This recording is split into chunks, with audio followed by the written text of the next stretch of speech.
Shabbat Shalom once again, everyone. Shabbat Shalom for those present and also those that's looking back. This is the second class of today on Saturday, as you call it, but Shabbat is what we call it. Here at Beautiful Land, Temple Kefarym. This portion of class is when we go through um, Torah in the beginning half of it, bring forth some scriptures, um, answer questions, and share our thoughts on the scripture. So those that's tuning in, you will give us your scripture, and then you will expound on what it is you're sharing with us, and we'll read it. We'll post it for people to see. And those that's looking back, you could do the same. We'll be able to see your comments and comment on it, and give our thoughts and interact with you as well. Um, but before we get started, we're going to go ahead and go into prayer. Then we will continue.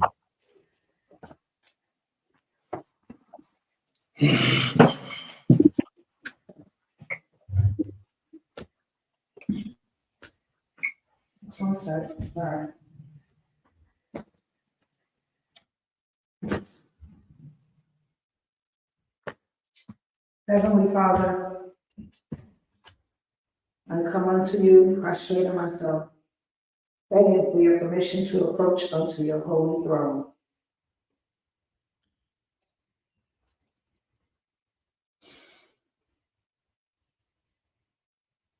O Creator, we thank you, O Most High, for allowing us to come before you.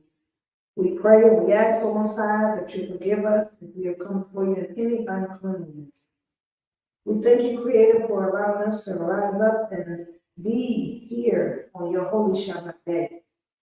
We ask, O Most High, that you please forgive us for all and any sins, those known and unknown, that we have done not just against you, but unto our brothers and sisters and ourselves.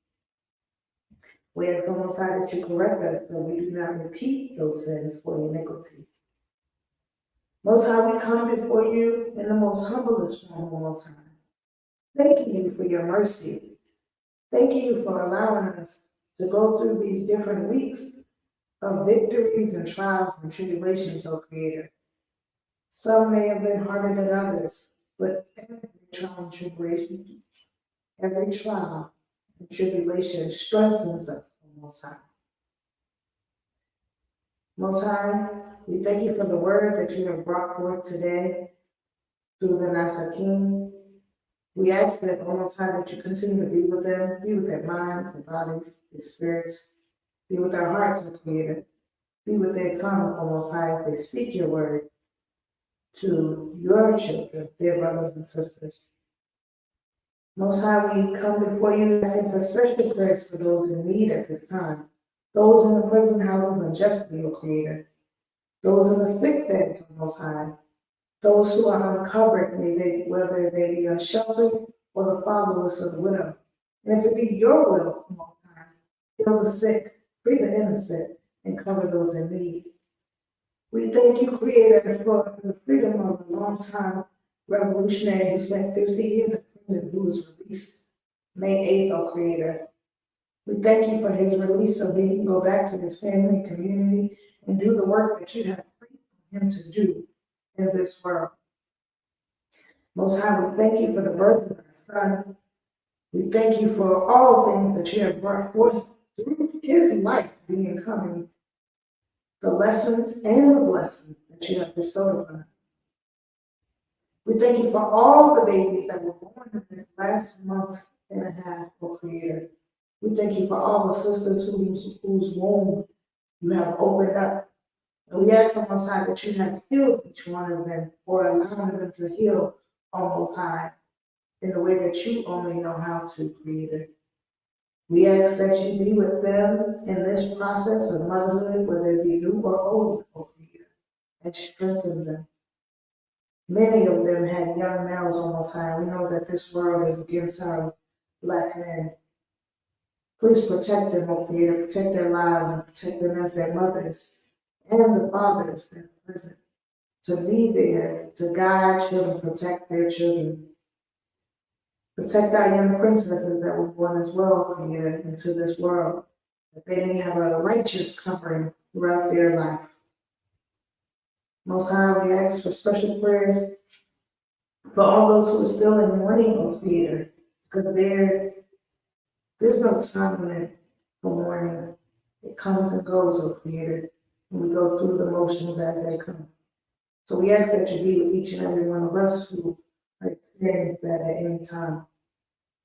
Most High, I thank you, and I thank you from the deepest part of my heart for saving my son last night from a horrible explosion of his car, Creator, allowing him to get out in time, almost high, before his car caught flame.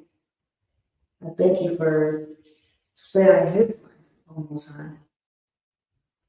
I thank you for sparing our lives almost time through the things that we went through, the possibility of not knowing if we will be allowed to tell the story, to defend ourselves. And we thank you, Creator, for that. Most High, I ask that you be with each and every one of us as at the sound of my voice, O Creator. Bless us, keep us, guide, shield, and protect us. As we all come to you and we say, Toda Rabah, Most High, all things and everything. Toda Abi, Abi, Toda Rabah, Selah.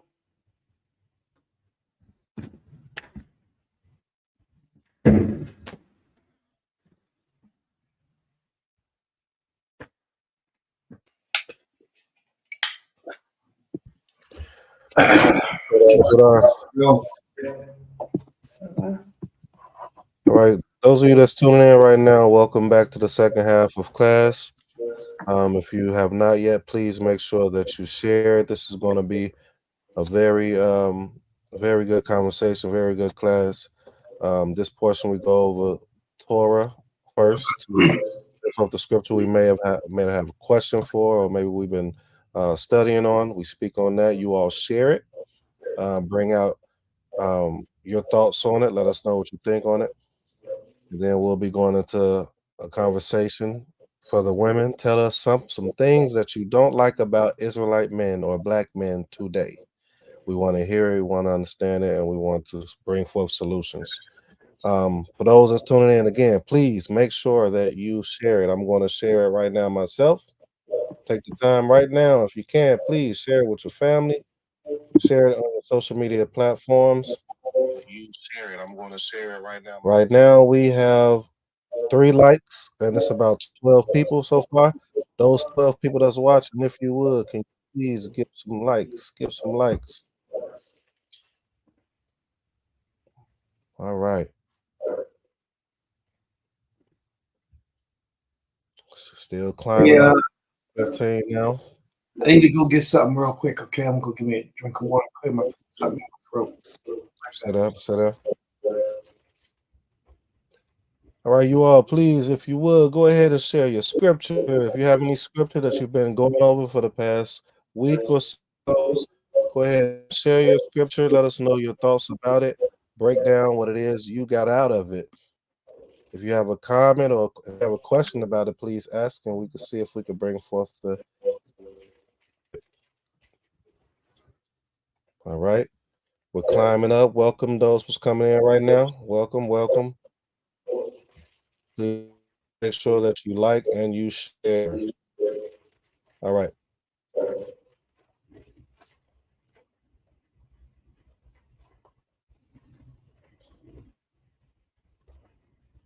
To get started right now. Am I still? What'd you say? No, I was saying if I was still present because I fell off again. Oh, okay, you're still present. We can hear you. All right, you all. This is the time. This is the time. Every week, we bring our scripture together and we try to build on the scripture, the Torah. Please, if you have your scripture, share it and your comments, bring it on so we can have a little bit of discussion. Zaquina Laurel sent hers. I can read it. I'm just trying to post it. Set up. 1 second. Let me get it and then post it.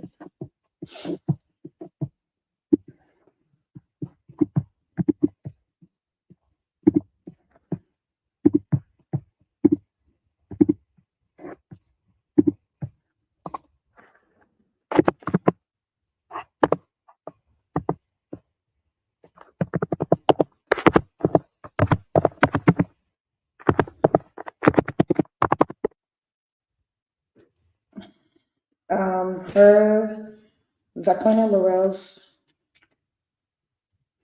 law can be found in Deuteronomy chapter 8, verses 10 and 14.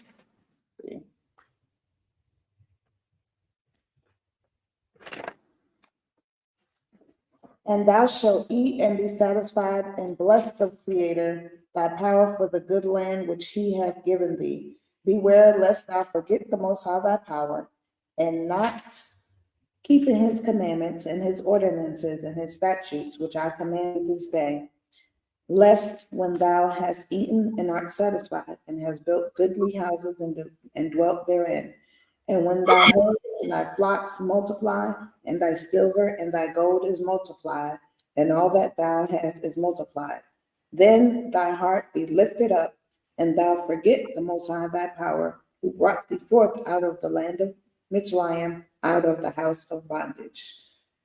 And she said, that was her law, Zaquina Laurel, and she said, we are reminded never to forget the Most High, the Creator. May the Most High be praised. Toda Rabbah. Shalom, shalom.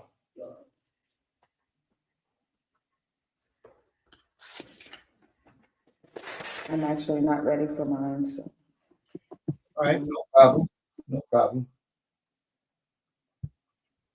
All right, if there's anyone else, please make sure you go ahead and share your scripture. Again, we will read it. And if you haven't, please make sure you like the video. I see we're at about 11 right now. We have 18 people watching. Go ahead and like the video. And make sure you share it.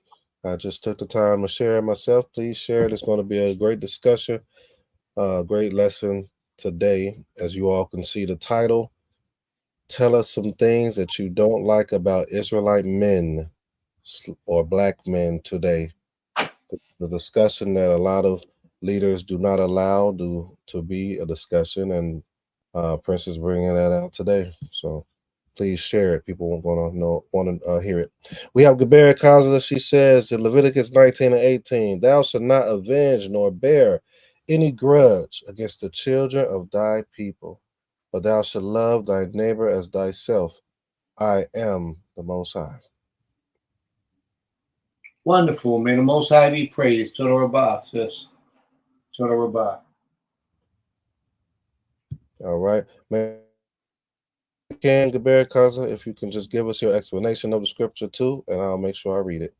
We have Ab here with Shemot or Exodus 23, 1 through 2. Do not bring a false report.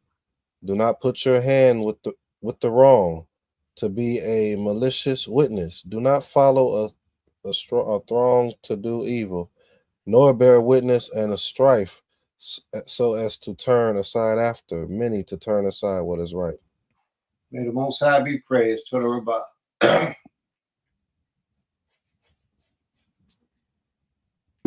Okay, my law is found in Deuteronomy chapter 11, verse 22. And it basically is in reference to obedience to the Creator would dispel all enemies. And it reads, so it's going to be verse 22,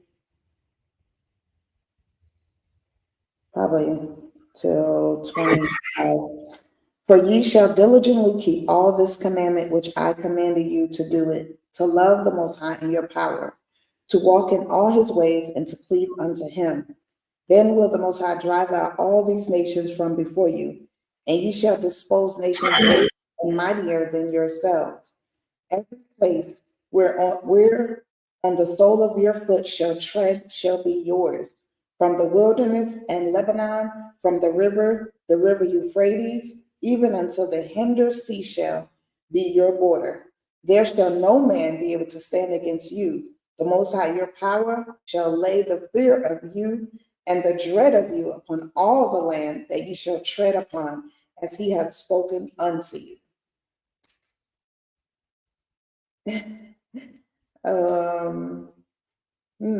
That of course spoke a lot to me. personally, it brings me back from a youth until even present day.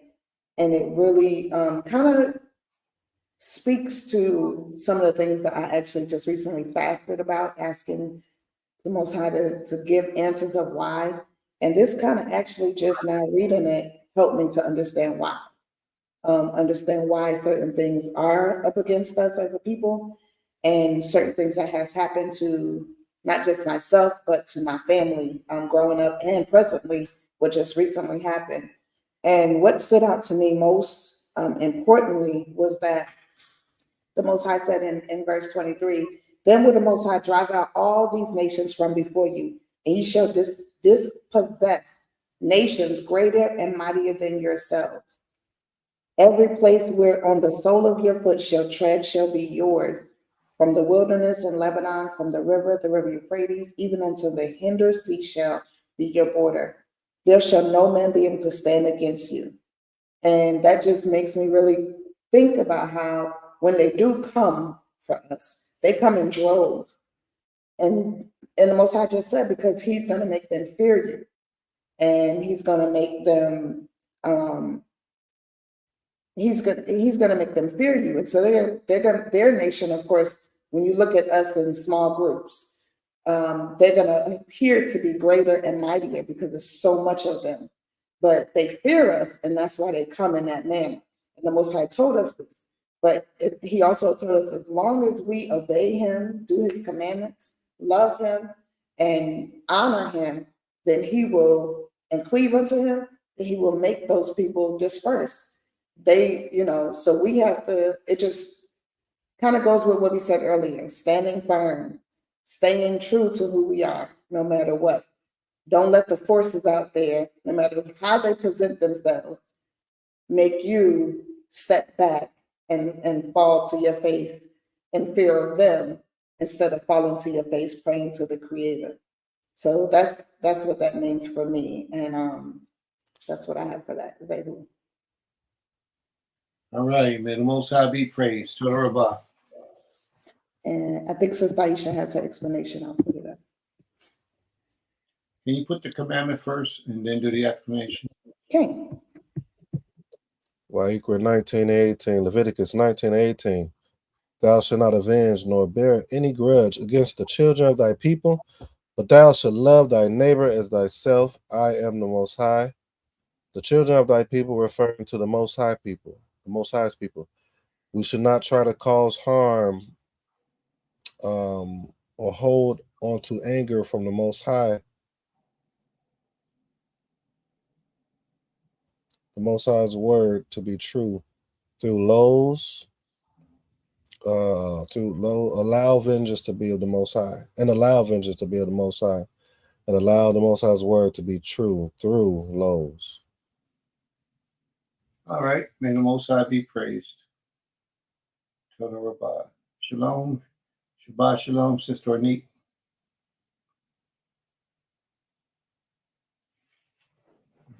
All right, you all. Welcome. We got more people coming in right now. Please take the moment just to press like. We have 14 likes right now, 22 people present.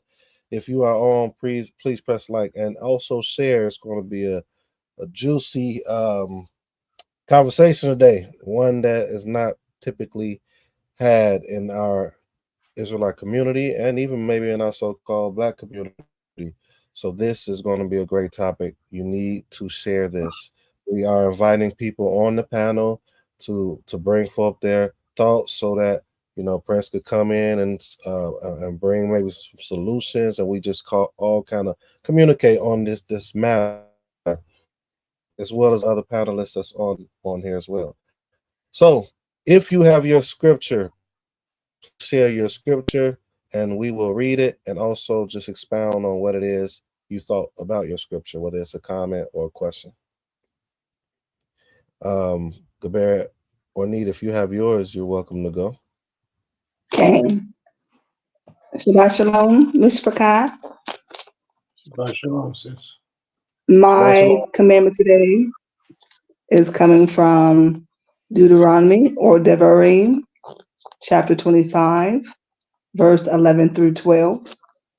And it reads, when men strive together, one with another, and the wife of the one draws near to deliver her husband out of the hand of him who smiteth him, and putteth forth her hand, and taketh him by the secrets, then shall they cut off her hand, and thy eye shall not pity her.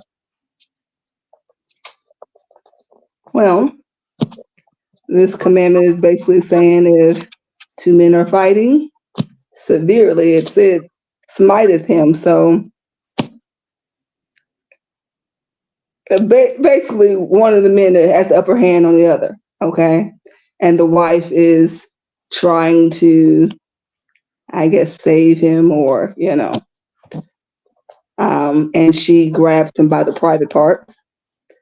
Then this punishment of her hand being cut off shall be her punishment. I don't know how that would translate in today's time, but all I can say is if you know a man is getting the best of your husband, there's other ways that you can help him than grabbing another man by the privates. And this could be basically him not having children in the future, So I think that that's why the punishment was so severe, because her doings could possibly not allow the brother to have have children in the future. So that is my commandment. All right. May the Most High be praised. Now, y'all got to forgive me because something is caught up in my throat and I can't seem to get it out. I was eating some potato chips. That's probably why I got something in my throat, eating potato chips. And something is caught right there. Right there. I can feel it on the outside of my throat, but it's on the inside. And it's stuck. It's there. But please forgive me. So I'm going to try to talk anyway. But see, what happens, sis, that a lot of people ain't paying attention to. When you grab a man by his jewels, you are actually threatening the life of others who didn't have anything to do with that situation. So you're like bringing the innocent, involving the innocent in your quarrel because you're trying to protect your husband. But they don't have anything to do with the quarrel. That's the future, the progenitors of that man. They didn't do anything to him, to your husband. But yet you grab them and you squeeze them and you actually could cause damage. So you're actually threatening their lives. Mm-hmm. And the Most High doesn't want us to be unjust in our judgments and rendering of our punishment. But that's what happens when you grab a man by his private parts. You're actually threatening the life of his future generations to come. So therefore, the Creator has placed a law against that. It's almost like murder. Mm-hmm. She had to have her hand cut off, removed from her. So if you see any handless women walking around, you know why it happened. Okay. Thank you very much. Very good. Right.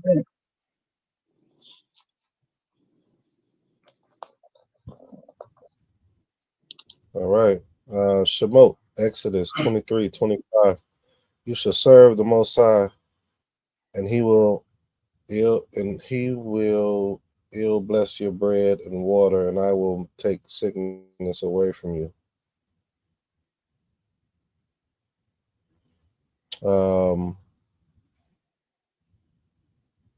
Yeah, I'm not sure if she was still typing.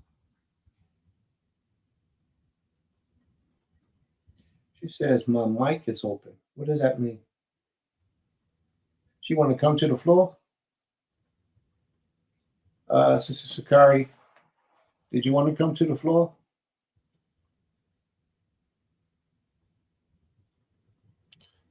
All right, we got Underneath the Crown says, I don't like it when men aren't being men. They are not courageous enough to be truthful about things. Oh, okay, that's going to be in the discussion. Hold up, sis. Calm down. Look, she coming. Calm down, sis. We're not ready yet. But no, she's right though. Post your. See, she's gonna be first. She got the first opportunity to speak. So you all who have these problems with men, Israelite men or men in color in general, y'all can post all y'all want to say in the room right now. Y'all can post, and according to the assignment that is posted in, we will address those issues one by one. All right. But we could use an advocate. If one of y'all want to be an advocate for the women, let us know and we can send you a link, and then you can speak your part, as long as it's respectful. You can speak your part where everyone can see you verbally on the platform like we are. If one of you guys want to be, one of you ladies want to be the spokesperson for women's rights, let us know which one it is, and we will. You want to do it, sis?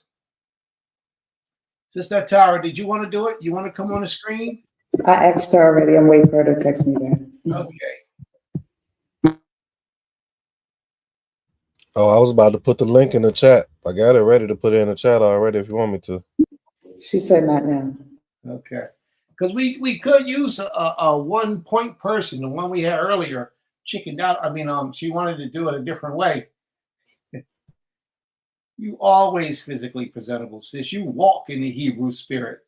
You just, your natural form is just Hebrew all day, all night. You walk in the Hebrew spirit. She ain't physically presentable. Okay, we're gonna let that go now. But we go with, listen, family, any of the sisters that want to come on, be on the stage, on the platform to present the women's ideals or women's thoughts, or help to defend, or just speak your part. Because we men, we can't do it like y'all. And even if you type it in a room, your full expression is not being expressed. Yeah, you can just do audio. You can keep your camera off and just use your voice. So yes, you could come on, sis. Just leave your camera off. Yeah, absolutely. And please share it with other people, because this is going to, I predicted this is going to be a lot of, we're going to be able to unpack some things today, most high willing. So share it. Share it. Share it. Let's get about 100 people in here. Yeah, we need to get this thing going, because this is real. It's a serious situation. It's been heard of. All right. Yeah, she can come on and she can just be in the dark. Ain't nobody got to see her. So that may, when she walk in the street, nobody can say, hey, that was you on the page, wasn't it? That was you I saw at Beulah Land, right? No, she ain't got, she gonna hide herself. It's cool. We got you, sis. Come on. Well, let's go. Let's move forward. Where we at, family, with the commandments? I could go ahead and go. I'll go. All right, so I've been Devarim, chapter 8, verse 1. And I'm going to read to verse 3. The whole commandment that I command you today, you should be careful to do, that you may live and multiply, and go in and possess the land that the Most High swore to give to your fathers. And you shall remember the whole way that the Most High your Elohim has led you these 40 years in the wilderness, that he might humble you, testing you to know what was in your heart, whether you would keep his commandment or not. And he humbled.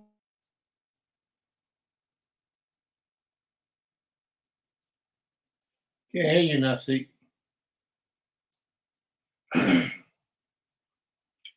Nasik, your signal is lost. Iman, can you hear him? Low. Okay.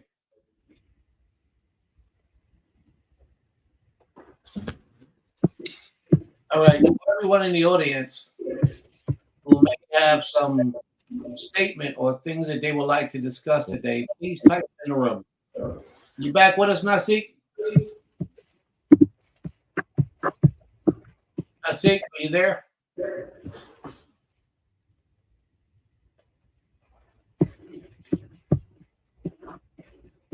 All right, so everyone who has conversation for today, please type it in the room, and we will address these issues today. We have a speaker who's come on in, and she's going to represent the sisters today. May the Most High bless her spirit and bless her energy. She may speak those things as accurate and exact and represents the mind frame of our people. May the Most High be praised. Now, Sik, are you with us? Can you all hear me? I don't Oh, wanna, yeah, absolutely. You want to do it again? yeah, I'm gonna try to go quicker. Well, so verse 1 through 3, the whole commandment that I command you today, you should be careful to do, that you may live and multiply and go in and possess the land that the Most High swore to give to your fathers. And you shall remember the whole way that the Most High, your Elohim, has led you these 40 years in the wilderness, that he might humble you, testing you to know what was in your heart, whether you could keep his commandment or not, his commandments or not. And he humbled you and let you hunger and fed you with manna which you did not know, nor does your fathers know, that he might make you know that man does not live by bread alone, but man lives by every word that comes from the mouth of the Most High. I chose this to kind of go from the lesson in the first class. Basically, doing the whole commandment keeps you humble, right? It keeps you focused, but you have to grow. You have to have that desire to want to do it too, because the people that went in the wilderness, they didn't have that desire. Their why, their reason to leave Mitzrayim was not towards the Most High, not fully anyway.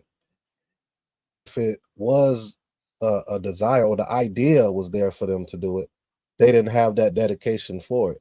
So in order to he was letting them know that not living by bread alone, but by every word. So that focus, they wanted to get out, they wanted to get this, and then when they was in the wilderness, they wanted this bread. They was thinking about them being hungry and thirsty, but their mind wasn't focused on the commands, getting you prepared to rebuild and build.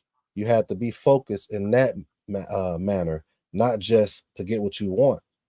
Like today when I spoke, I had said that can't wait till the Most High come, can't wait till we get our land back. Yes, you have the desire to do it, but are we focused about, okay, when we get that land, how do we do leadership? How do you run a government? How do you deal with agriculture? A lot of us don't know. How do you know do all these things? Well, guess what? A lot of this stuff is in the commandments, and or he have sent you elders, which is in the commandments, that is qualified to teach you and lead you. But you didn't want to even pay attention to the elder that you had, which was Moshe. So focus on the commands, focus on doing it so you can gain that routine, that true routine that's going to help you build and appreciate what you've been taught. May the Most High be praised. And in response to what you just stated, a lot of people don't understand this, but we are the same people today that was there yesterday. Them thousands of years ago, we are those same people. Our essence was given down to us, handed down to us from our forefathers from thousands of years ago. We were the same ones who were standing at the foot of the mountain that stood in the presence of the Most High. And we have sinned against the Creator, and many of us have not asked the Creator for forgiveness. Many of us have walked on with a proudness of heart, the arrogance, a nasty tone, and disrespectful attitude toward the Almighty. And we have not asked Him for forgiveness because we don't understand how we have violated Him in our natural being. So may the Most High be praised, and may we give all glory and praise unto the King of all creation. We are the same people today that we were yesterday. Okay. All right. We have Geber Autumn, and then I have my Ishar as well. I'm gonna read Geber Autumn, Wa'ikra 12, Leviticus 12, 2 through 3. Witnessing my first child being circumcised was a wild experience, but I knew that it was necessary for the Most High to accept him. Therefore, the purpose was greater than the pain I felt. My baby's pain with him, but he is a soldier, and I'm so proud of him. That boy better be a soldier. We're going to give him back. If he wasn't a soldier, we're going to give him back. He's going to sit there and cry over little silly stuff. We don't play that. I'd have set him outside on the porch and said, "Milkman, this your baby." Because my blood ain't got no punk in him. We don't play that. My blood is about it. If he wasn't about it, oh man, would have started some noise. But he's about it. So we good. May the Most High be praised. Total about. Also, Right, my mother experienced it with us, and she said it was a beautiful ceremony. I'm also glad I witnessed my husband being a critical part of the ceremony. May the Most High be praised. It's a blessing. Milkman. She said milkman. It was just an expression, just a joke, just a joke. If he would have been a punk, then I'd been like, hey, where that come from? That ain't in my DNA. But he was a thug, so I mean he was a strong soldier, a willing candidate for force and instituting correction. He was truthful. I guess I'm going to hear this later. That's going to be one of the things that Israelite women don't like about men. May the Most High be praised. All right. Isha has Leviticus 9. I feel like, did I just read that? Oh, no. Okay. Leviticus 19:5-7. When you offer a sacrifice of peace offerings to Adonai, offer it in a way that will make you accept it. It is to be eaten the same day you offer it and the following day. But if any of it remains until the third day, it is to be burnt up completely. If any of it is eaten on the third day, it would have become a disgusting thing and will not be accepted. I chose this because I believe it can be looked at as a law of cleanliness. It's said that food can stay in the refrigerator no more than 3 to 4 days. Me and my Ish eat the meals I prepare within 2 to 3 days. Okay. May the Most High be praised. All right. Any more commandments? Is Sister Tara coming up on the screen? Okay. She'll be in a few minutes. All right. Very well. Do we have any other commandments? Did we miss anything? All right. Thou should not commit adultery. Thou should not steal. If thou dedicate, and look at my screen, look where my screen froze at. Wow. That's a possession. That's a possession right there. That's that spirit trying to take over me. You see that? I had to fight that one. He ain't look too good. That one didn't look too comfortable there. Oh, that was that negative energy leaving, maybe. Maybe that's what that was, that negative energy leaving. So hard it froze the screen. All right. Now I forgot my commandment. Can I have a pass? Because I forgot my commandment. No, I got. Now we go rock and roll. All right, let's see. Thou should not steal. Thou should not commit adultery. Thou should not bear false witness against thy neighbor. Thou should love thy brother as thyself.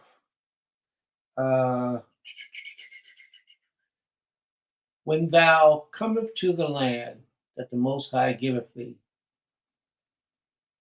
When you come into the land that the Most High giveth you, you shall not eat the new grain of the land.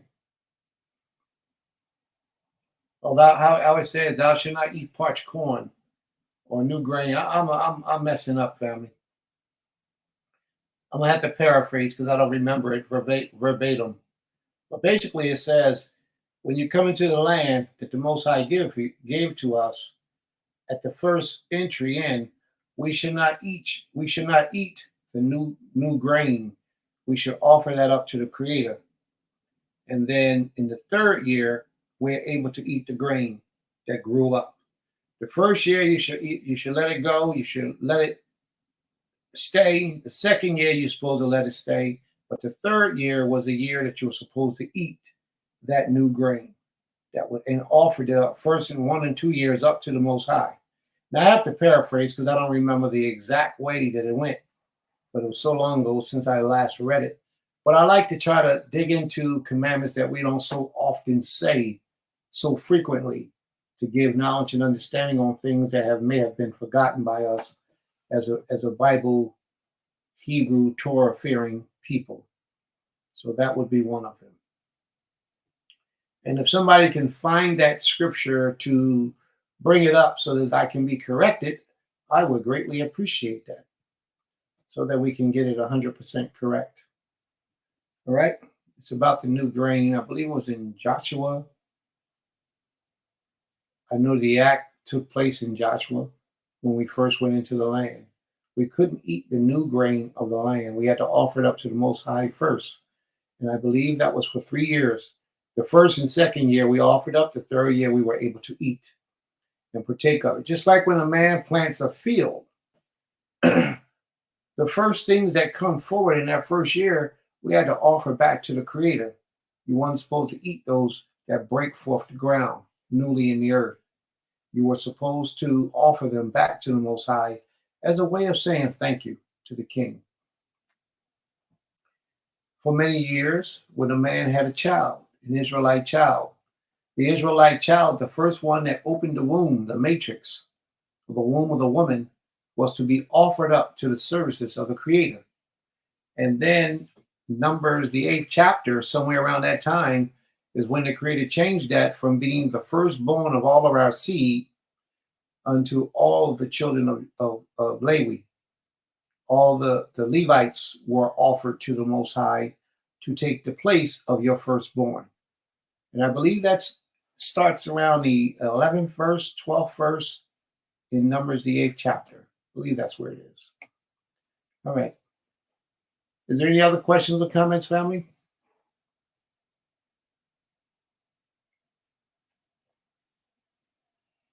No questions or comments?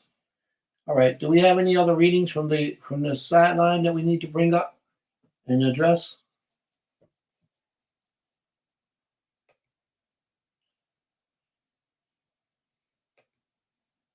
No? Okay. Shabbat Shalom, Sister Tar.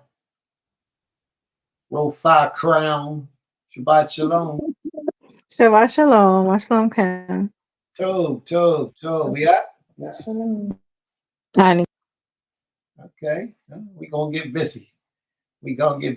Y'all see she hiding, right? That's because if she don't want anybody to see her, because if she walking down the street, she don't want anybody to say, hey, well, that was you. Oh, listen, I stand on all 10. All 10? I stand on all 10. At 10 toes? Yes. I got you, sis. But you're a good advocate. And I know your spirit. You'll be a good advocate for the sisterhood. I appreciate you. Thank you for coming on. And thank you for taking up the opportunity to speak and represent the women of this captivity, our sisters who are in this captivity, and you can speak freely. Just keep it respectful, but I don't need to tell you that because that's who you are.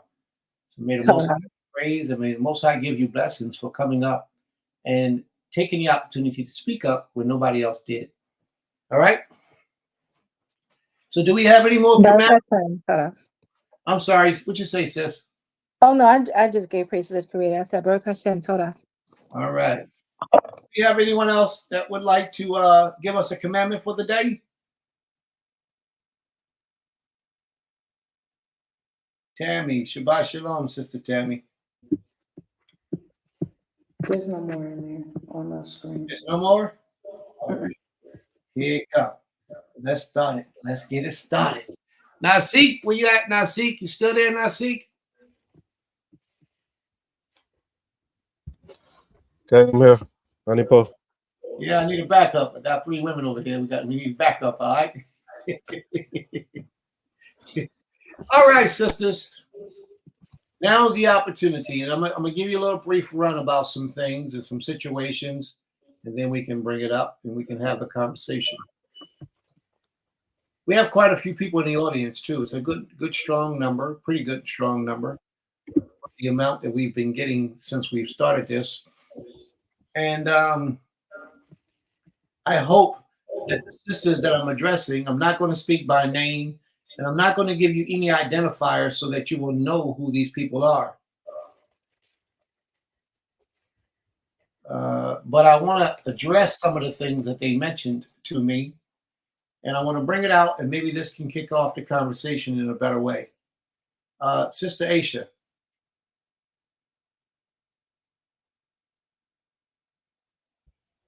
She said, it's an honor to have men of leadership who are steadfast, who provide and protect.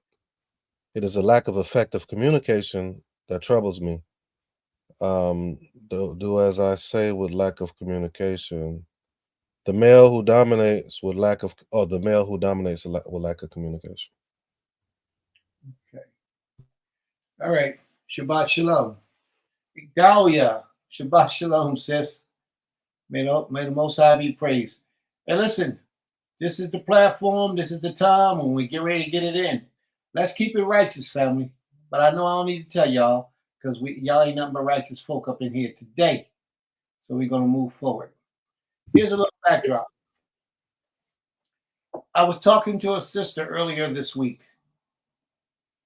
I believe it was maybe Thursday. Yeah, maybe Thursday. And this sister, we were actually in face-to-face. And she actually opened up and told me that she hates her husband. She says he's a weak man. She hates him. She's with him because she has to be with him, but she doesn't desire to be with him. She says he used to be a better man to her. He don't mistreat her. It's not like he beat her, cuss her out, smack her, or anything like that. It's not like he don't hear her out. She said he's a punk, a real punk, is what she says.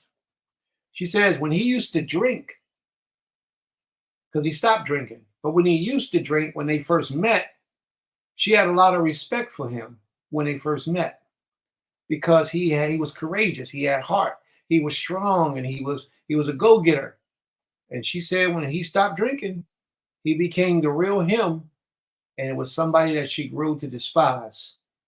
Her soul was vexed because this guy was no longer the man she married, no longer the domineering, strong, encouraging leader of the household. So I'm still listening to her, and she's talking. She says, so we riding down the street, and we go past this store with a whole lot of guys on the corner in front of the store. She said, you see that over there? I said, yeah. She said, he would never go anywhere near there. I said, why? Because he's a punk. She said he goes out of his way to avoid anything and everything, like people where he think conflict might be. Just people standing on the corner and he needs to go to the store, he won't go. He won't go to the store because he's afraid somebody's going to do something to him. She said, how can I be with a man like that if he can't protect me? I mean, it was just saddening. She says he stays in the house and smokes weed all day. That's all he does. Stay in the house and smoke weed. Well, my question was, well, how does he get the weed if he stays in the house and he's afraid to go anywhere? One of the guys in the neighborhood picks him up and takes him to go get his weed, brings him back home, and he stays in the house and smokes his weed. But he has no heart. He has no strength. He's a coward for real. And that cowardness, not that he mistreats her. He gets the bills paid. He's good to her, in all those aspects. But she says she can't even touch him, and he don't want her touching him. He's a complete turnoff. I don't know how many of you women here are experiencing something like that from your mate. But I wanted to start the conversation off with that because that's what was given to me and how she felt about her husband. And this is a man that she's been married to every bit of 15 years, maybe 10, 15 years. But that's how she feels about him. I don't know why my camera keeps jumping off. It looks like my screen might be going out. So if my screen goes out, then I'm sure y'all, Nasik, I'm sure you know what to do, but I'll do my best from behind the scene because they don't want me speaking too much. But this type of thing is prevalent in Israel today with a lot of people. A lot of women feel as if their husbands and the man that they trusted is weak, is soft, and has no fortitude, no strength. Can I still be heard? Cain. Okay. Okay. My whole screen is frozen right now, so please forgive me. But that's a problem in Israel today. So I was talking to another young lady, and I invited her to the platform, invited her to the class, and she's the one who prompted this meeting today, or this subject on today. She says, well, I want to come, but she said, I got a problem coming to Shabbat, organized structured Shabbat services. I said, why? What's the problem? Talk to me. And she's mentioned this to me once before. And then today well, not today, but the other day, I think it was Shishi. She mentioned it to me again. She says, I don't like the way the men treat women. They're very disrespectful to them, very cruel and very harsh to them. She said something about they make the women feel like they have no say in almost anything that they do. And it's degrading. It's a very degrading attitude that Israelite men has towards women. And she said, that's why I don't come to Shabbat class.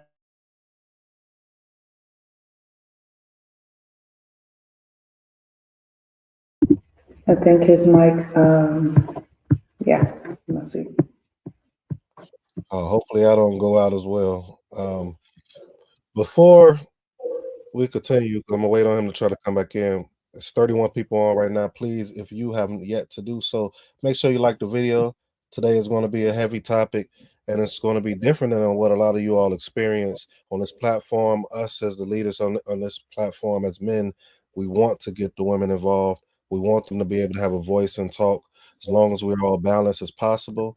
We try to hear each other and understand and get deeper into why we're not understanding, why we're having this perception versus perspective of life and things of that nature. So I don't know the story that he was bringing out, nor do I know exactly what direction we want to go in it.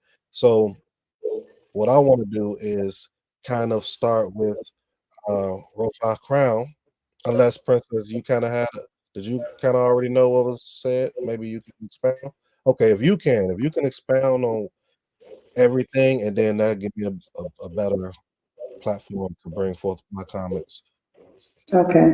I think the subject at hand is the fact of so many women, whether born in this way of life or introduced and then came into this way of life, feel that when they come into a setting, whether it's an organized Shabbat lesson day or an organized congregation or whatever, that they are felt, well, they're belittled, and then they are felt that they don't have a voice. So many are taught that, and so many teach that women don't have a voice in this walk. Women should not be leaders. Women should not have an opinion. Women should just sit and take orders, whether they agree or not, or whether it's correct or not. So I believe the sister he was talking about, I spoke with her as well. Her apprehension is coming into these settings once again and being felt like she doesn't exist just because she is a woman. And so many women in this walk of life feel like that. So Prince Kazardar decided to hold this open dialogue today so that we as women who have questions or concerns can come out and speak about it. And this is not for us to, like Nasik and Maish said, not to bash who we are, but to bring it out and to find a collective way to find solutions, healing, and some form of just correction to it, because it does deter women from coming forward, and it deters women, even daughters who grew up in this way of life. we wonder why they walk away, but this is part of that reason. So that's the gist of it. Nothing. All right. Whew. All right. So this topic, I believe, because I want to get Rofi up in here as well, and anyone else that want to speak. So kind of let's start on the beginning topic that Princess brought out, and just from the outside looking in, one of the things I think we should also focus on is what's going on with us, and then what's going on outside of us. Um, a lot of times when so-called black men, not the ones that's raised in this truth, because I can't speak for those that's raised in this truth. Sometimes when so-called black men come into this walk, they learn about what they believe leadership is. They learn about what the Bible is saying that we're supposed to be, right? And maybe they have a sense of, in the so-called black community, they don't believe themselves to have this leadership. So here's the problem with that. One is most men and or women that come in, they don't understand the cultural side of it. That's one side. Because the cultural side of leadership is to be able to have balance in that leadership. I was bringing out earlier in the teaching about two words I wanted to bring out, but I wasn't able to. Um, it was a way that the Moshe brought to the elders how to approach the women and the men, but we'll get into that later. But that cultural side of it, it is a certain way of how to approach them. Um, the other the other side of it is the fact that not having that cultural understanding of how, now they're trying to superimpose their perception of what a man or leadership is to be, right? The women, when coming into it, the part that I'm saying that can be problematic is coming into certain leadership and they're being under the leadership of the men I'm talking about. The men that have came into this walk and grabbed this information and just ran with it without leader respectable men, balanced men ahead of them to show them how to do it. So a lot of the women are finding either men, if we're talking about getting with the man, or finding leadership. And they're doing the best that they can from a standpoint of, okay, I know I need to go to this organization. I need to have be with a man that is supposed to lead, but they're not taught to find a proper leader or a proper congregation. So I kind of wanted to start off there. It's we're all coming into this ignorant, right? Men and women are coming into it ignorant. So what we have to do after we have this discussion, we have to try to make a place for our men and our women, mainly men, because that's the women, because that's the topic today, to be safe. In order to be safe, also, we have to, once we establish that, we have to have everyone, as we read throughout the scripture, agree to go about that process. Am I still speaking or am I froze? Am I still coming to you all? But your visual is froze, but we can still hear you. Okay. So I'm going to stop speaking. Something that I said, hopefully the direction I was trying to go in, it was probably, I hope it was understood. If not, we'll continue talking and going forward, as we progress. So I was trying to lay that foundation to try to provoke thought for the conversation. Because sometimes women and men, we want to be heard, which is we need to be heard, but we can kind of miss what the core is that's causing those things. So I want this conversation for everybody to be, oh my goodness gracious. We I can want still hear you. it just my screen just shut off. I want this conversation to be able to have this dialogue, but we need to also, as we have it, try to figure out what the core is. Because if we could figure out the core, as we're being heard, that can help the solution. Because Yes.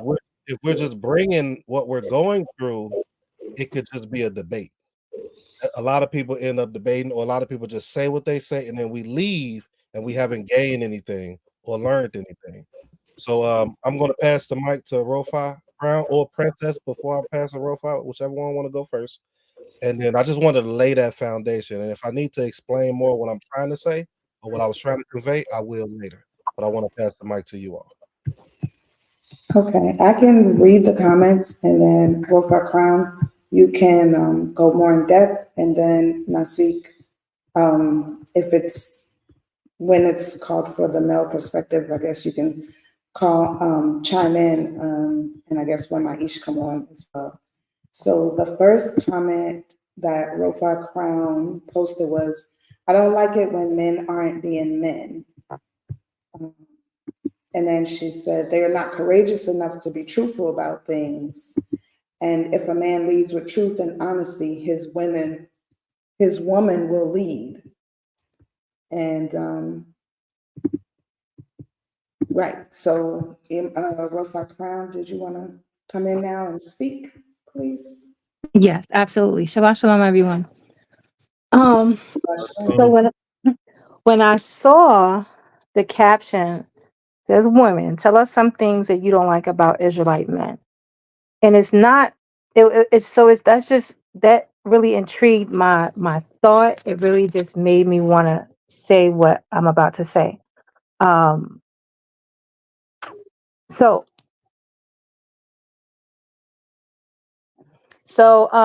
when I said what I said, not bashing men at all, because as a woman, I fall under my husband, my ish, what when I have one, and he falls under the creator. However, when I made that statement, I meant that men are afraid to stand on 10. They are afraid to be truthful. They're afraid to be honest.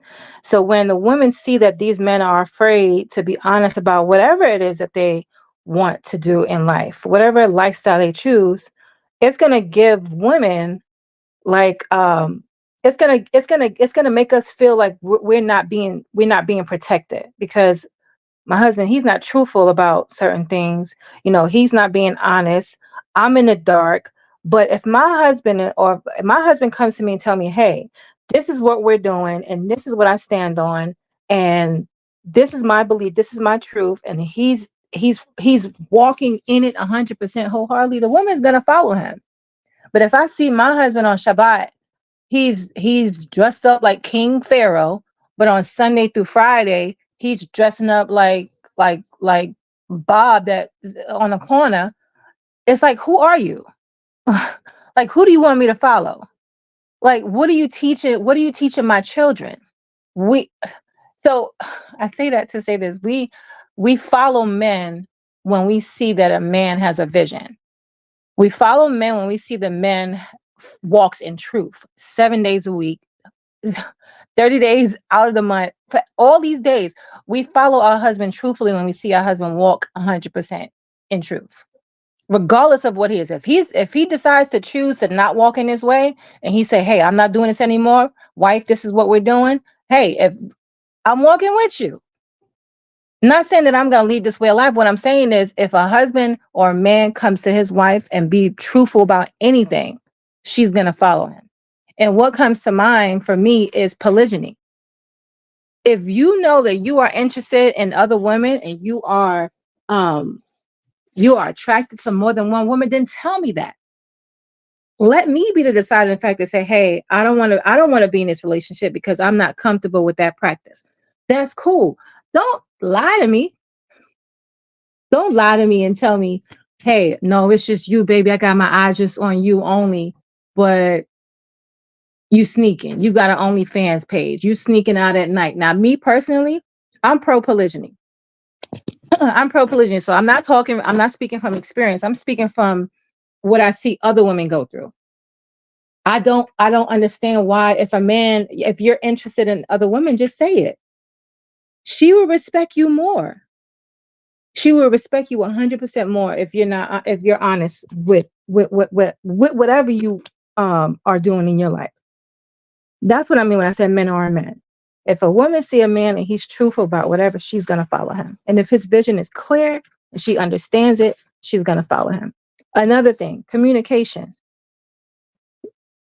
Men should be able to communicate. If you're not in the mood to communicate and you don't feel like being bothered, hey, Isha, my spirit isn't right now. But I will talk later. And we as women, we shouldn't take that as, oh, you being soft. Man, I don't even want to talk to you.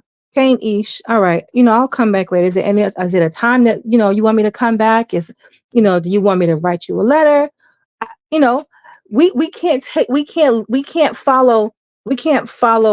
go through life just based off emotions. We just can't. And we can't allow our emotions to dictate our walk in this way of life. In anything that we do. We should be able to sit and communicate with our ish, with our children. And I think that's the basis of all relationships, proper communication. But when you have a man that don't like to communicate and hey, just do what I said. Never mind. Don't ask me no questions. Your relationship is going to crumble. It's going to fall.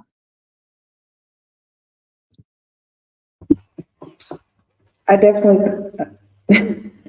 definitely think that was a pivotal point that you just brought up. I'm about to call you a tar, It's okay. Crown is a tar. It's fine. It's so important, like that point you brought out last about communication. And it's so important that we as women take heed to that, because like you said, just because your husband or your covering at the time doesn't want to communicate doesn't make him weak. Sometimes the best thing he could do, especially if he's in a situation where he's being bothered or he just came from work and he just wants to just chill for a minute, the best thing you can do is give him that moment. And a lot of times, I'm a woman, I know we do it. We can nag and we can be like, well, I don't want to talk now. I want to talk right now. But we have to that's him leading us and showing us the best way to communicate with him by saying, Isha, give me a minute. Let me kind of like get myself together, And so we as women that form of communication, we have to be willing to allow him to lead in that way and not try to alter his form of communication. So I really love that you brought that out. I saw my Ish smiling on that point. I'm not sure if he had anything to add to that. Absolutely. I honestly think that it goes both ways, because we get in our moods and we we don't feel like being bothered. But if your Ish is pushy and he's pushing, we wouldn't like that. But when we become one with our Ish, we fall in sync with each other. We're able to cross our fingers and make a fist together because we're one. So I'm feeling you and you're feeling me. So when you tell me I'm not ready, babe, bet I'll come back later, or tell me when I should come back. Not, oh, you soft, man. I can't deal with this. Yeah, no.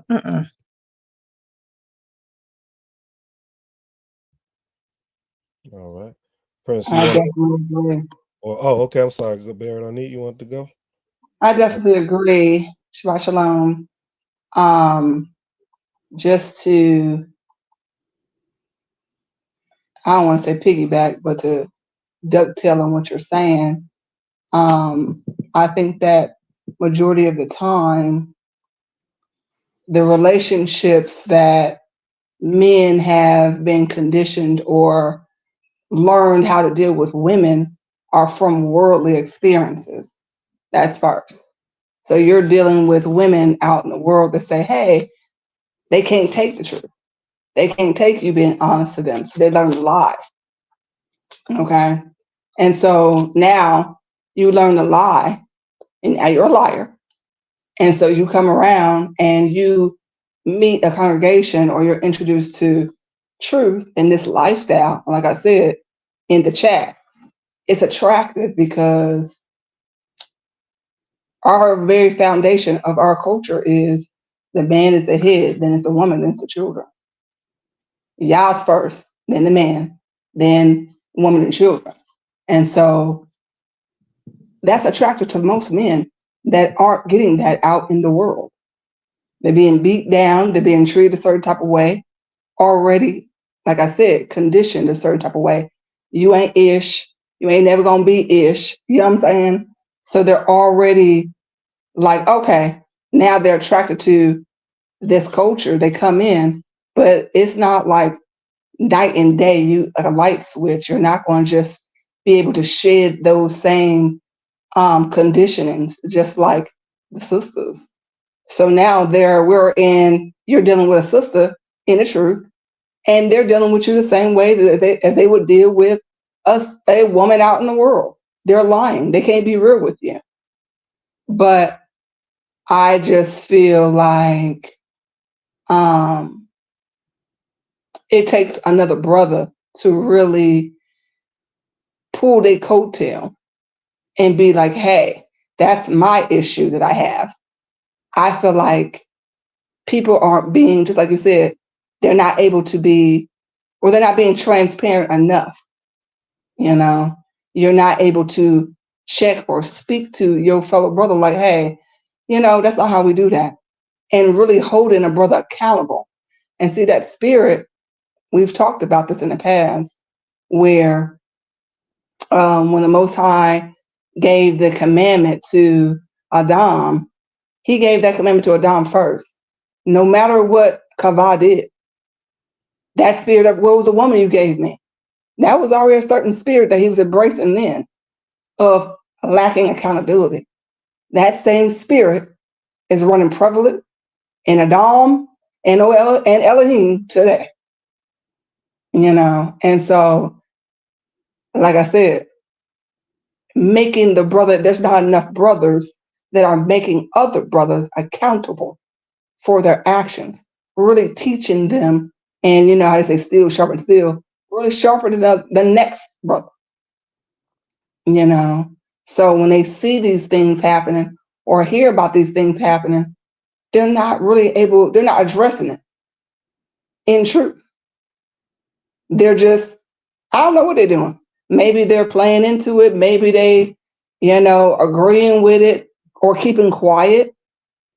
And so it's just running prevalent, that same spirit of a lack of accountability, of you lying, of you being, not being, like she said, not staying 10 toes down.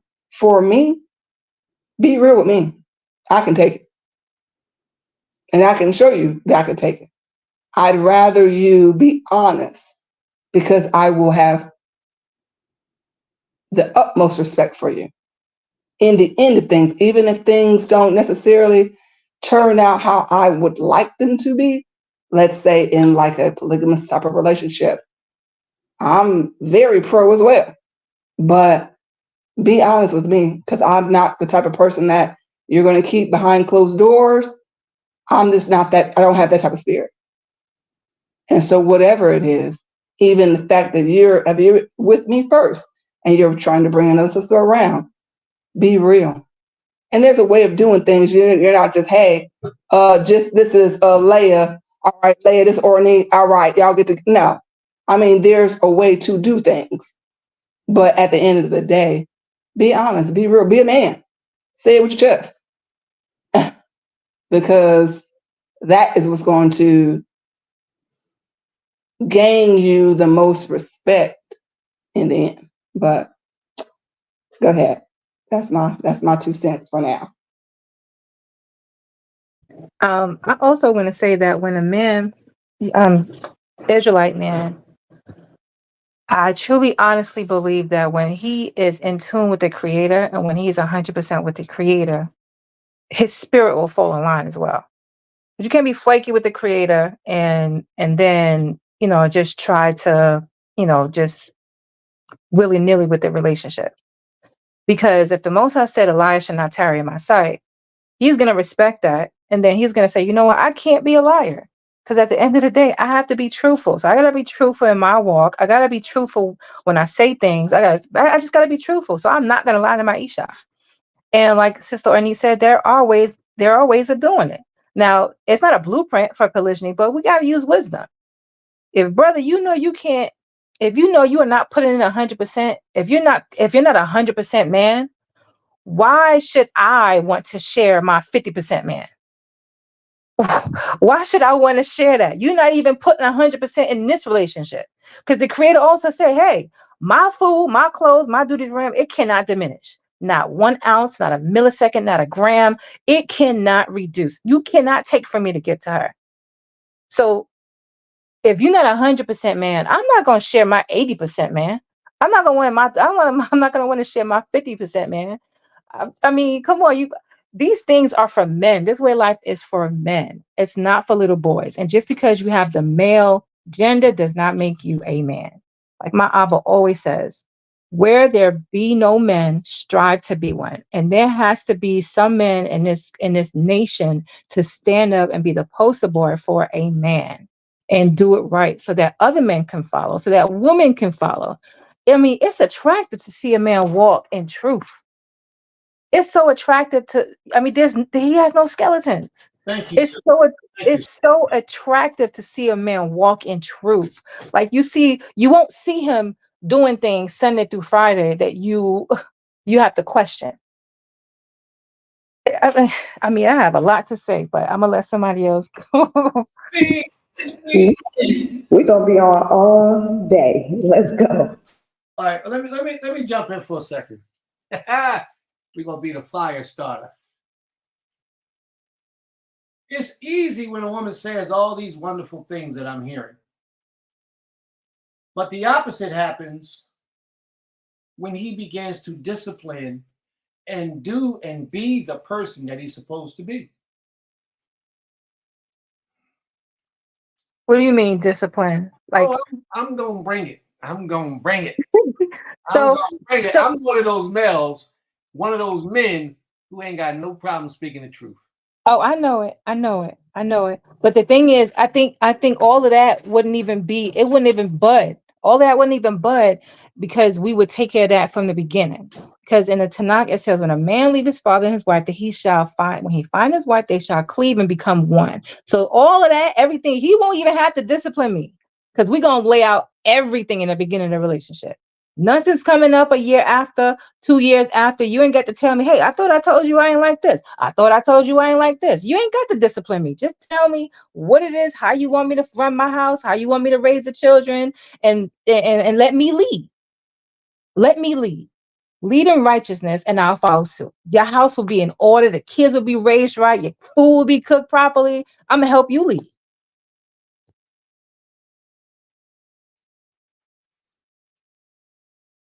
You see how she broke part? Oh, hold up, Leslie. See how she broke her part and just put a mic on mute? Shut right up. That was it. Bang. Go ahead, Nasik. You got it, bro. No, go ahead, Prince. You haven't spoken. No. All right. Just shut me down. Okay, I'm gonna try to be quick because I want to hear what you're saying, and we're gonna be talking for a minute, and it's about to be a lot brought out. Oh boy.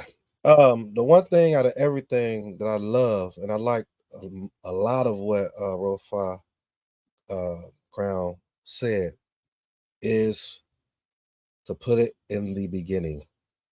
That right there is the number why everybody fell. But it's a second part to that though. There are men or when women and men come together with pressure on, that's when people fail. They have not been trained up to handle that pressure, men and women alike. But the number one thing I love that she said is writing it down, speaking in the beginning before you even come together and being married. That's why I see most men fail at, and that's why I see most women fail at. Also, you have to put in play, are you getting with a man with no type of righteous eldership? Maybe that's another topic. Maybe that doesn't fit here. But I'm trying to throw that in there anyway. I'm throwing that in there. Okay. I'm throwing that in there anyway, because the topic is tell us some things that you don't like about Israelite men. A lot of the things that you're not liking in Israelite men, which I can agree with those things that you're not liking, is due to not speaking and getting enough information in the beginning. We're dropping the ball by not getting enough information. Remember, a lot of us we grew up in this. Some of you all have. I didn't. But what I learned through study is, yes, we got to do as much as we can to be like it was in the Tanakh. But the truth of the matter is, most of us can't, because in the Tanakh, families knew each other. They grew up in this. A lot of people, you have men and women that are not mentally stable, that's getting in this walk, finding men because within them they know they should be with one, but they're not equipped to find one, nor is the man equipped to be a man for her. A lot of what we're going to talk about today is going to stem specifically from not having proper righteous leadership. But watch this though. There's no leadership, there's no righteous people out there. I guarantee you that's what people are saying right now that's listening. But ever since back then, and Prince said we the same people back then, so I rock with him on that because Ecclesiastes talks on that, and we ain't gonna go into that right now. But if we're the same people back then, then guess what? The same stuff that's happening now was happening then. So us having this literature, and I'm bringing this out. I hope it's relevant to those that's listening. Us having this literature puts us ahead of the game. So we got to really try to study it. Now, granted, some of us on different levels, so we're not going to get the full understanding of the literature itself. Some of us are not going to get the full understanding of how the culture should be.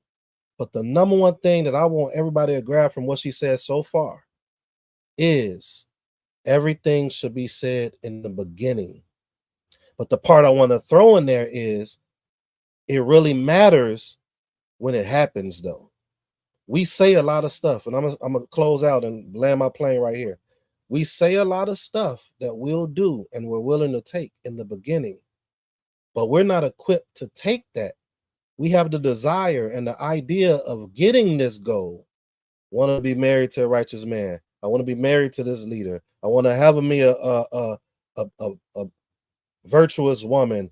All this, but when it happens, we're not equipped to actually take those individuals. I'm gonna stop there because I got a lot more to say, but I want to pass the mic to So I would just want to say a couple things. I know you did mention that we don't have righteous eldership. No, I didn't. That is true. Oh, no. I didn't say we don't. I do think we do, but I think it's a remnant of a remnant. Go ahead. Oh yeah, yeah, and they're all dying. I mean, they're leaving us. They're getting older, and most of the elders. I'm going to speak on two aspects. Most of the elders who are a part of that remnant didn't really have anybody to pass it down to because weren't ready to learn. And a lot of the elders who are on the opposite side of that are just so stuck in their ways, and this is how I'm used to doing it, and this is how I'm used to doing it. So these elders, they grow old to be old men that dotas, that don't want to change their ways. And then we have people underneath them that don't have role models to look up to, and it's just like, okay, what do we do? Okay, I'm gonna make my own rules. You understand what I'm saying? So it's unfortunate. It's sad. And then we don't even have strong men. That let's say we don't have leaders. We don't have elders in our midst. You got to be strong in this walk of life. You got to reach out to the Creator. You got to show the Creator, hey, this is what I want. Change your ways and don't dibble and dabble, and have the Creator lead you. See how she say what she want to say and then go right back on mute. She don't even exit like, "Thank you very much for allowing me to speak." You know, Because I'm not done, Prince. I'm not hold done. up, sis. Hold up, sis. She don't even say thank you for letting me speak. She just whoop. But no, it's cool. You do what you do. We asked you to come, and we don't want you to hold back. We want you to express full throttle all the energy that you feel, all the disappointments, everything that affects you in your emotions toward a man of Israel that put on hindrance and breaks within your personality. We want you to express it. So may the Most High be praised. Thank you, sis, for heeding the call. When we gave it to you, you came right up and you took the challenge on, and here you are. Let's rock, family. Let's go. All right. Before I read what the Barakaza said, I want to say that one of the biggest issues, and here's the thing, most people, it is people that do communities, but it's just wicked people everywhere. Right? It's no getting around it. And it is righteous men, young and older, But a lot of us are used to certain crowds and cliques that we're amongst, to congregations that we're amongst, where it's so much more wicked people than righteous people. So it's kind of like we have to, as you had said, we have to carry out what the Most High is telling us to do from what we understand the Most High is telling us. But we have to stay in that too, though. There's so many variables. But Gabriel Kaza, I'm gonna read that, and then we're gonna jump back with row 5 too. She said, men need to follow through. If they say it in the beginning, then his actions show be the proof. This is true. One of the things you're gonna hear me and Prince do a lot is agree with things that you all are saying. But I still have to stand on when pressure hits, it really reveals what that woman or man is. We got to ask ourselves a lot of times, how many of us do have these things put in place, but we don't continue therein? Okay, let me solidify what I'm trying to say. How many of us have been doing this walk, but we have failed often on the laws or the commandments that we claim to keep? If we do that on our own, how do we think we are with the person we're with? Like this is we can't remove that. So we have to come to a common ground, because what we'll be doing, which this is a great conversation, we need to put all this stuff out here, but we have to, what's the common ground? What is the main reason all the stuff that Gabriel Kaza is bringing out, Rofa is bringing out, Gabriel Onita is bringing out, which is truth amongst each and every one of them, but what's the cause? And how can we change it if the wicked is overshadowing the righteous? That's my question, and I'm gonna pass the mic. Ima? So I definitely like your question, Nasik, and it brings me to Nasika Muna's post where she said, taking people for their word and actually seeing the works is dangerous. And so I wanted to bring that to a part of the answer to your question is we can't just take people for their word because it is very dangerous. So it is like we have to have, that's when the order comes, that's when the elders come into play, that's when we have guided courtships, but we have to be willing to adhere to do that. The thing is, like this format is for us to speak. And so that's why I even said it's not just for us to say what's the problem, but for us to also find the solutions and the healing to it. And I think every sister on here who has spoken out has had some type of hurt, betrayal, some type of in a relationship with a man who was quote unquote supposed to be in some type of leadership who turned out to be weak in so many ways, right? But we also have to take on the accountability for moving forward those men without courtship, without listening to our parents, without listening to our elders, or whomever may have said, hey, sis, that man's not going, he's not right. Or our brothers, that man's not going to take care of you and your children the right way. And a lot of times we as women, we hear it, but it goes out the other ear because we are now dealing in the lust of liking that man, or our eyes are so open that our ears are clogged at this point. And until we get into that relationship and we start to see the weakness, then you know what I mean. We it's like at that point we caught up. We had children by then by this point. You know what I mean? We done formed these families. We done gave our vow. We done made, and a lot of times women like myself, and I know my sister Tara, once we give our vow and we are committed to that relationship, we do our best to stay in it to help that man become better. But what we fail to realize until later is that it's his responsibility to become better. It's not our job. We can't make him become better. We can support him. We can like drop little tidbits, but we can't make them become better. So the biggest thing is we can't just take their word. The action has to be with that, but then they have to be held accountable by someone outside of us as women. Because at the end of the day, we know, and it's just what it is. Most men aren't, you as a woman aren't going to be who they hold themselves to answer to. you know? So it's like we have to follow, we have to have some order, we have to have some leadership, and we cannot shy away when we come in and we say, okay, where's the order to this relationship? How did you meet them? And then we bring it, like in our community, it has to be brought to the leadership. If you want to court a woman or bring somebody in, it has to be brought so that we can make sure that everything is in an order format. But we see, because of we have all of these problems in Israel, is a lot of that has not been done. And we've been doing exactly what Nasika said. We've been taking their word, and it becomes dangerous. And we can't just take the word. We got to see. And what even Sister Aisha said, we got to see the proof. Like a lot of people say, show and prove. And people don't like to show and prove, but that's what we have to hold near. I mean, we have to hold dear to our choices. They have to prove themselves, just like we have to prove ourselves to a man. A man should also prove themselves to us, because each woman knows what they can take, who they can be married to, how it's going to work.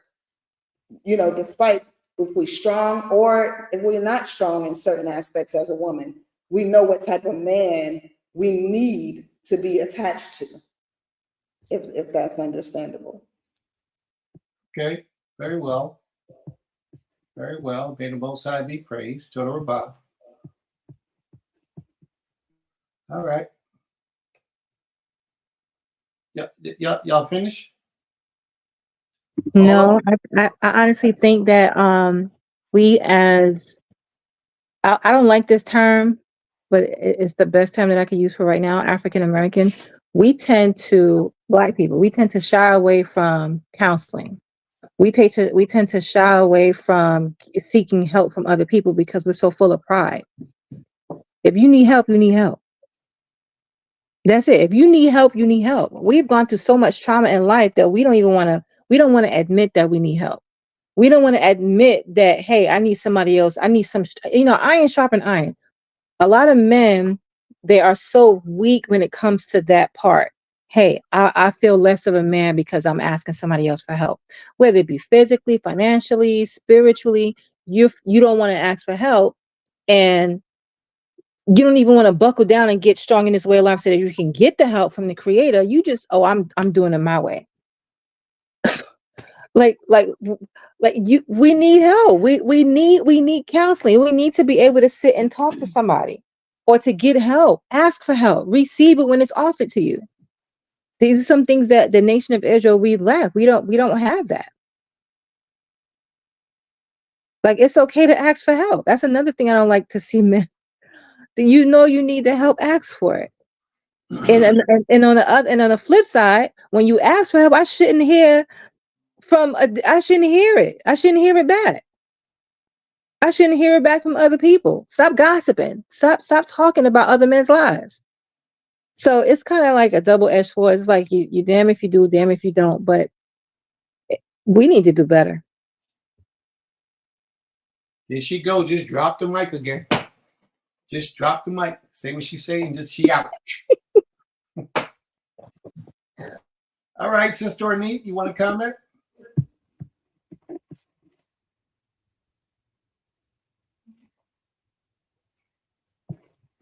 She's typing. I was just chatting in the chat.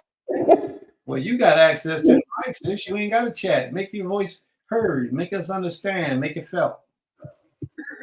So I'm just going to read. Ask Sister Sharon if she want to come on, because she kind of strong out there in the audience. She can hear you. I'll take her. Sister Ornette, my apologies. No worries.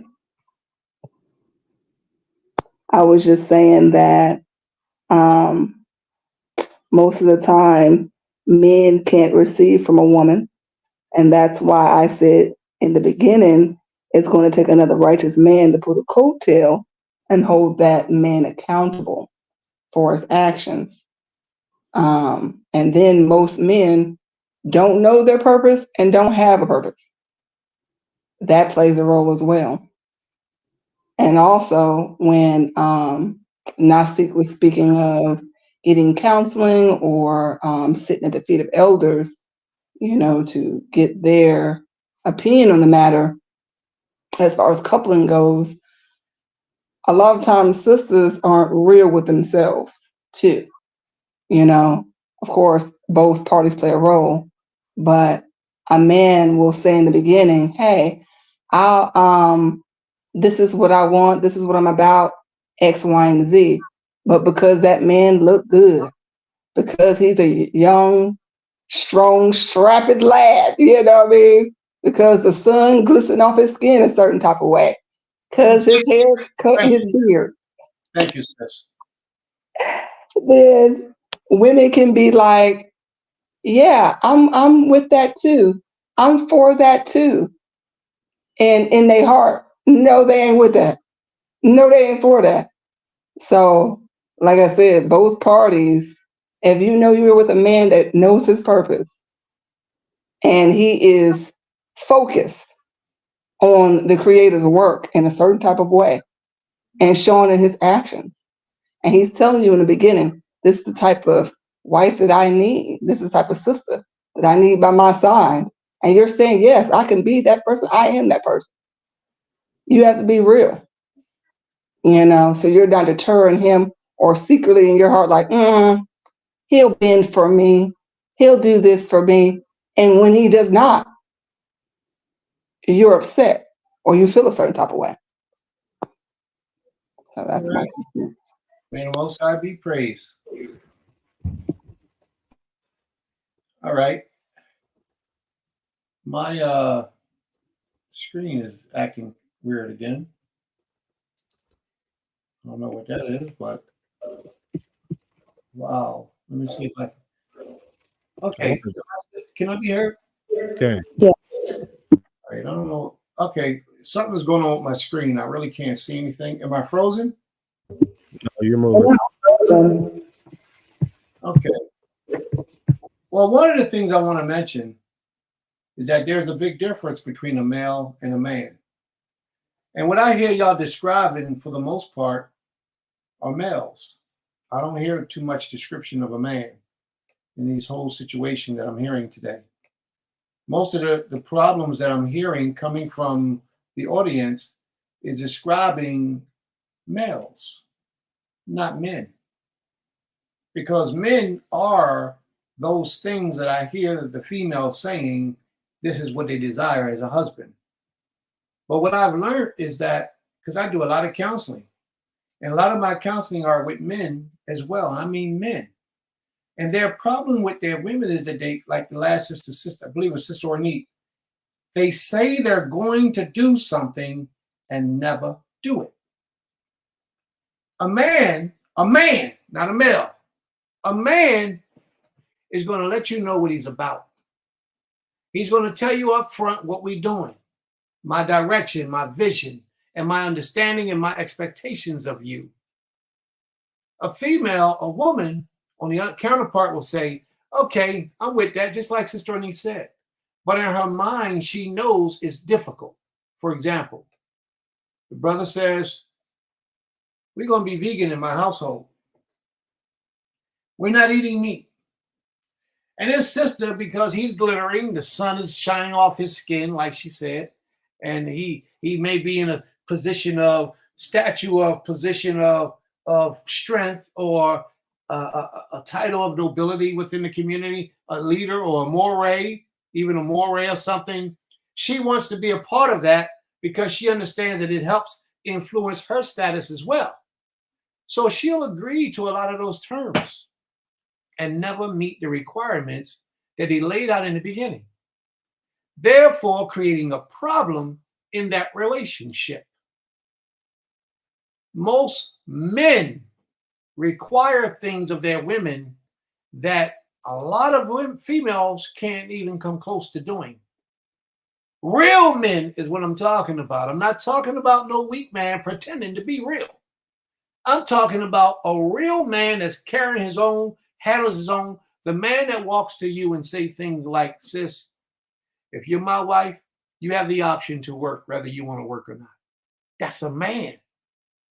That's the beginning stage. There's a lot more to it, but that's the beginning stage of letting you know that you're dealing with a man. Because I'm going to handle my responsibility. If he got to get 2 or 3 jobs to make it happen, he going to make it happen. But what we're talking about, majority of this conversation has been about males and not men. What I found is that when a lot of women come into the life of a man, they can't hang, they can't swing. They got this. They got a lot of mouth, a lot of talk back, and it comes in a way that they think is not disrespectful, but is extremely disrespectful. A slur under the lips. He'll say, "Listen, I need you to help me out and organize the structure for the month and how the bill should be ran and run." That's your assignment. That's your job. Don't mean you got to work out in the streets. It means you work in his organization, his structure, his platform. He gives you an assignment. He says, "Listen, babe, this is what I need done, and I need it done in a certain time." Yeah, that's her attitude. You hear that? You hear that? All right. Don't nobody want to hear that. Don't no man want to hear that. The man wants to be on a level where he understands that his woman is there with him. She understands the urgency. She understands the need. She understands how it must be done. But every time he speaks to a female, and I'm going to say female, not a woman, because he got a female, not a woman. If he got a woman, she on board. But if he got a female, she got little innuendos and little slurs and little gestures that's taken away from his leadership. Not fully allowing him to be who it is that he needs to be to lead properly. He got to stop what he's doing and attend to you because you got an attitude. Because you're not fully committed as you should be. When he says it's time to shut down, before he get it out of his mouth, shut down, before he get out of his mouth, you should already be pushing the buttons, cutting it down. That's why I like what my sister Rofi Crown said. She described to me the ideal Israelite woman. She said something very similar to like, whatever my husband say, that's what we doing. And that's strong. But a lot of times when your husband is a man by right and leadership, sometimes what he say, you might not agree with. And because you don't agree with it, you got an opinion. He ain't got to listen to your opinion. That's what he's here for. Let me explain what I mean by he ain't got to listen to your opinion. A wise man would always take into account what his woman says. He always has to take into account a wise man. He would always take into account what she says.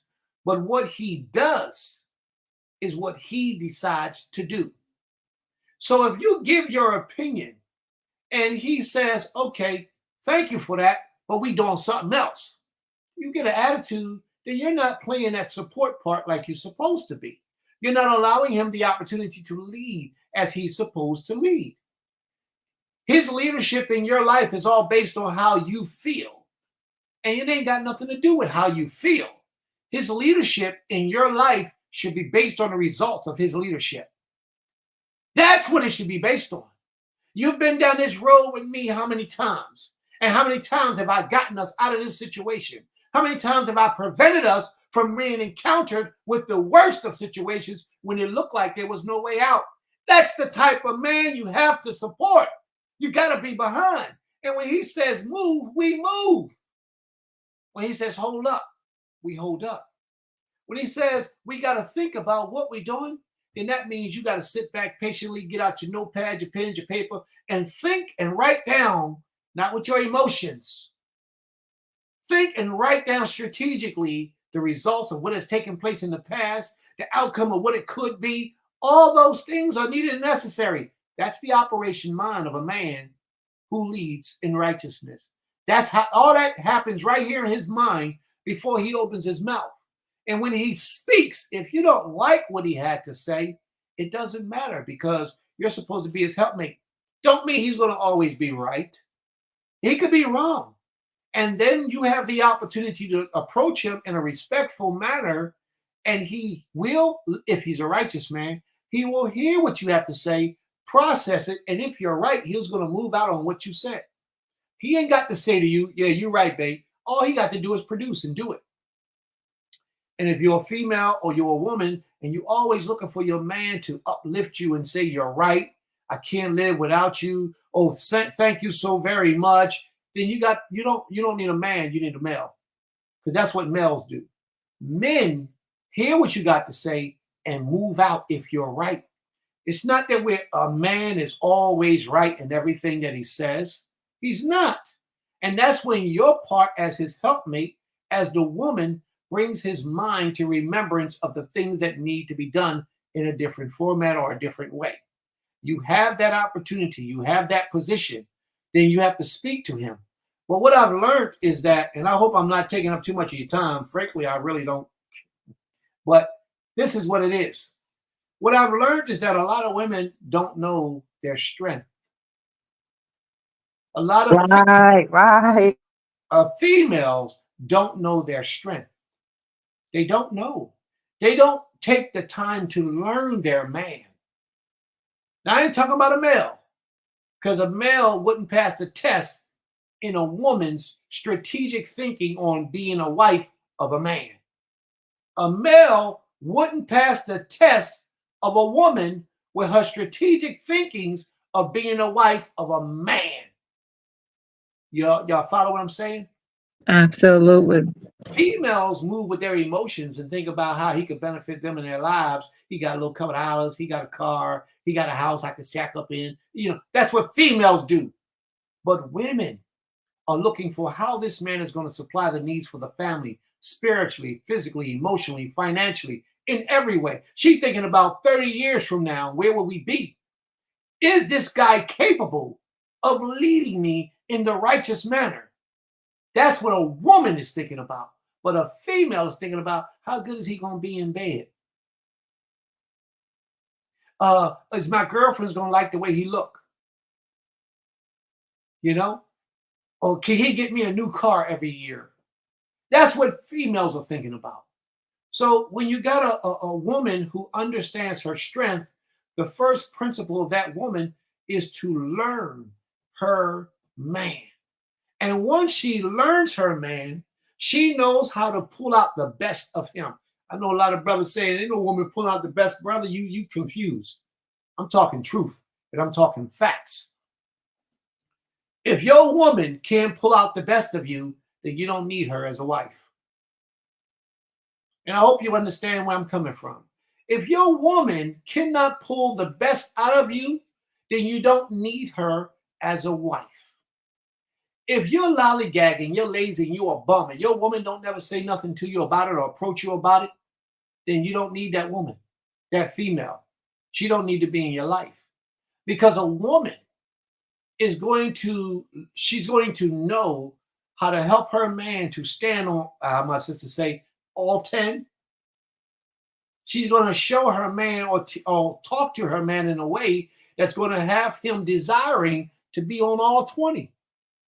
He's going to desire to supersede past what her expectations are of him.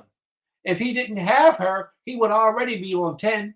But a woman's supposed to come and be that helpmate and enhance you to go even higher and greater than you've already been. That doesn't mean that a man can't be great without a woman, because he can. And he must be great before he even take a woman as a wife. And then when she adds to that, he's even greater, because she is that helpmate that the Creator designed for his soul, his character, his personality to elevate him and her and the family to the next level.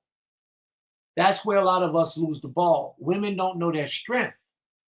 There's a scripture that I want to read, and that scripture is, as the one that the sisters like to jump on all the time. What's your favorite scripture, sis? Proverbs 31. I'm a Proverbs 31 woman. Well, let's see if you're a Proverbs 31 woman. If we can turn, y'all don't have to turn. I already got it. I'm going to pull it up real quick. I'm not going to go through the whole thing. I just want to watch how Lemuel's mother, who was a very intelligent woman, what she said to Lemuel. And here we go. Y'all ready? They're not ready for that, Prince. They ain't ready for that? No, there's a lot of women that scream, I'm a P31 woman, but they haven't read verse for verse. That woman does a lot. Yes. That woman does a lot. She provides for her children, for her household. She is well known in the community. She doesn't gossip. She cooks bread. She makes clothes. Her husband trusts her. Mm-hmm. She knows her strength. Listen, she knows her strength. She knows how to deal with her man. Let me stop talking. Let me drop the No, mic. Go go ahead, ahead, Prince. sis. Go ahead. Go ahead. You hit it on the head. Go ahead. Man, it's powerful. You made a powerful statement that we women don't know our power.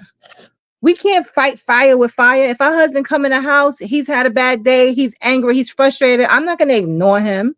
I'm not gonna say, oh, he in a bad mood. Let me just go slam the door and be mad. I'm not cooking. I'm cooking dinner with no salt today. No, I'm gonna humbly approach him. I see my mother do it. Touch my father softly. No words. Just touch him softly and walk away. That melts men. I've seen it. I don't even need to talk. I'm just going to touch you and I'm going to walk away. We have so much power and we misuse it because we don't know how to use it.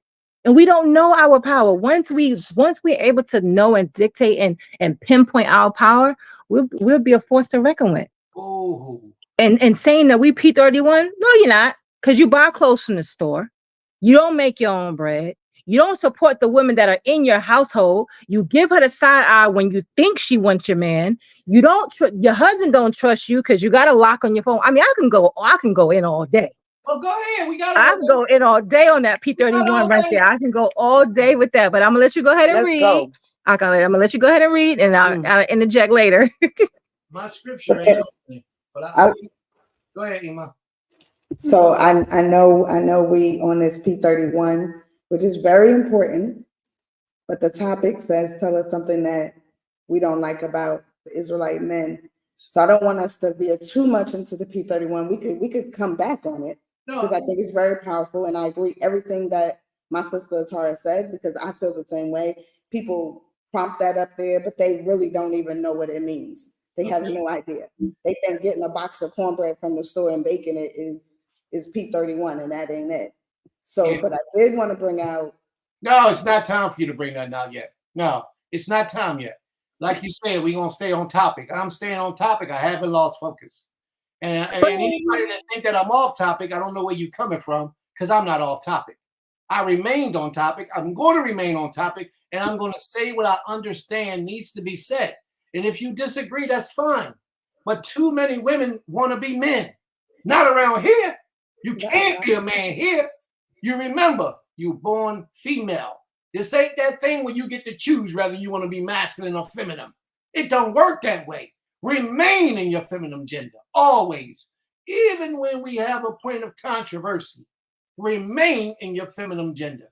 That's how we move. So let me read what I said I was going to read a long time ago so I can jump on it. And Sister Rofi Crown, you hit it right on the head. I'm not even going to jump on that stuff now. I'm going to go somewhere else with it. You did a wonderful job expressing your point of view. We are not diverting from the subject. Tell us some things that you don't like about Israelite men. And y'all told us a whole lot of things. So we're going to take a break from y'all talking. And now we're going to respond to some of those things. And then y'all can talk again. That's how this is going to go. We don't have no problem with it. But y'all can't just talk and not have explanation or understanding brought forward to you. It don't move that way. A lot of women want to avoid accountability in their own actions. And it don't work like that. You have to be accountable for what you do and what you don't do.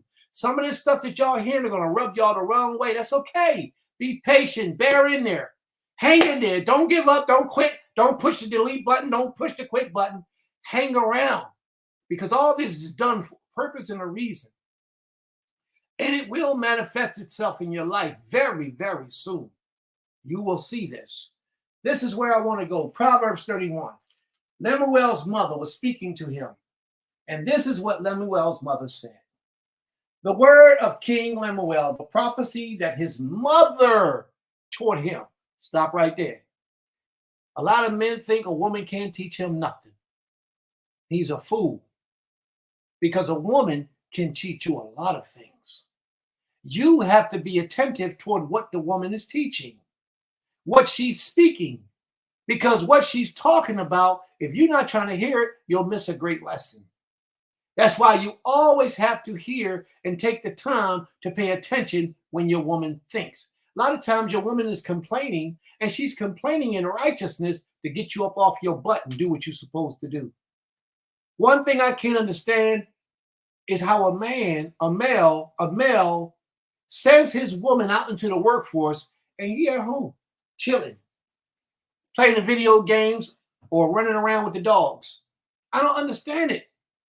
It's embarrassing. She's out in the workforce where the crazy people are, where the child molesters, where they're grabbing women, raping women, cutting women up, and you never hear from them again. He pushes her out there in the workforce while he's home chilling in the safe confounds of his home with his Rottweilers all around him to protect him. That's bad. So sometimes when she's complaining about what you're not doing, you should take heed and listen. You don't have to do what she's saying, but you always have to consider what she's saying. Always consider, because she may be right. And it may be the Most High speaking through her to you because you're too stubborn to hear him. So watch it. I like how it froze on that one right there. That was a good one. Here we go. This is what she says. The word of King Lemuel, the prophecy that his mother taught him. Stop thinking that a woman can't teach you nothing, because she can. A lot of those brothers in those congregations, in those camps that talk about a woman need to shut up and be quiet in the house of worship, that's not what this is saying. That's not what this is about. You better take heed to when your woman speaks, because if you don't, you could be missing out on a great message from the Creator. It says, this is what she says. She says, what my son, and what the son of my womb, and what the son of my vows. This woman was a strong woman. Strong woman. The son of her vows. She committed herself to a marriage. That's the first key point that we got to pay attention to. Too many of these sisters out here running along with these dudes who just say we married, but don't produce marriage quality and marriage material. And what am I saying about that is not that the man have to be wealthy, super rich, but he has to be of a certain quality of a male in order for you to decide, I want you to be my husband, or I'll accept the proposal of you being my husband. We just jump to the first thing smoking, how she say, with the light shining off his face, the beam in his eyes, and we think we just bombarded with that, and we think that this is what we need to be doing. But that's not what we need to be doing. She was a wife. She understood how to take a husband. But watch this, because she also knows her place. And this is extremely important. She says, give not thy strength unto women.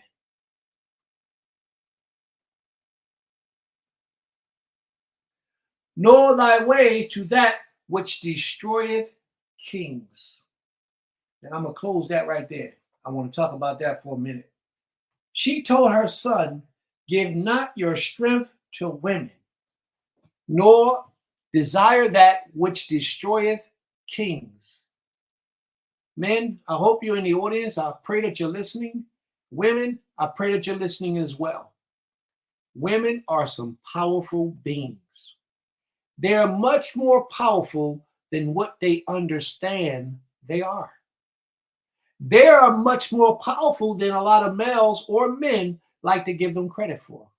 Lemuel's mother was wise enough to understand that a woman can destroy you.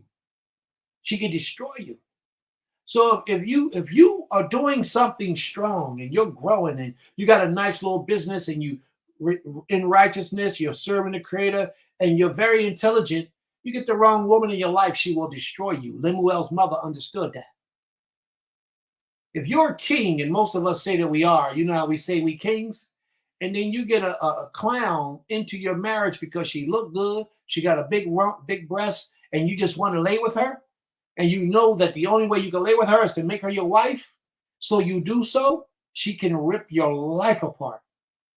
Lemuel's mother said, do not give your strength to a woman. And what does that mean specifically? Can anybody tell me what they think that might mean?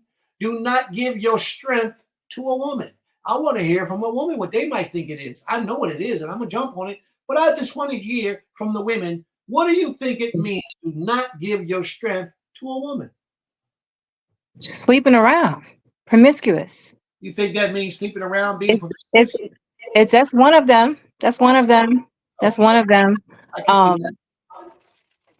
Um, I wanna touch on something else. I don't know if I can go back.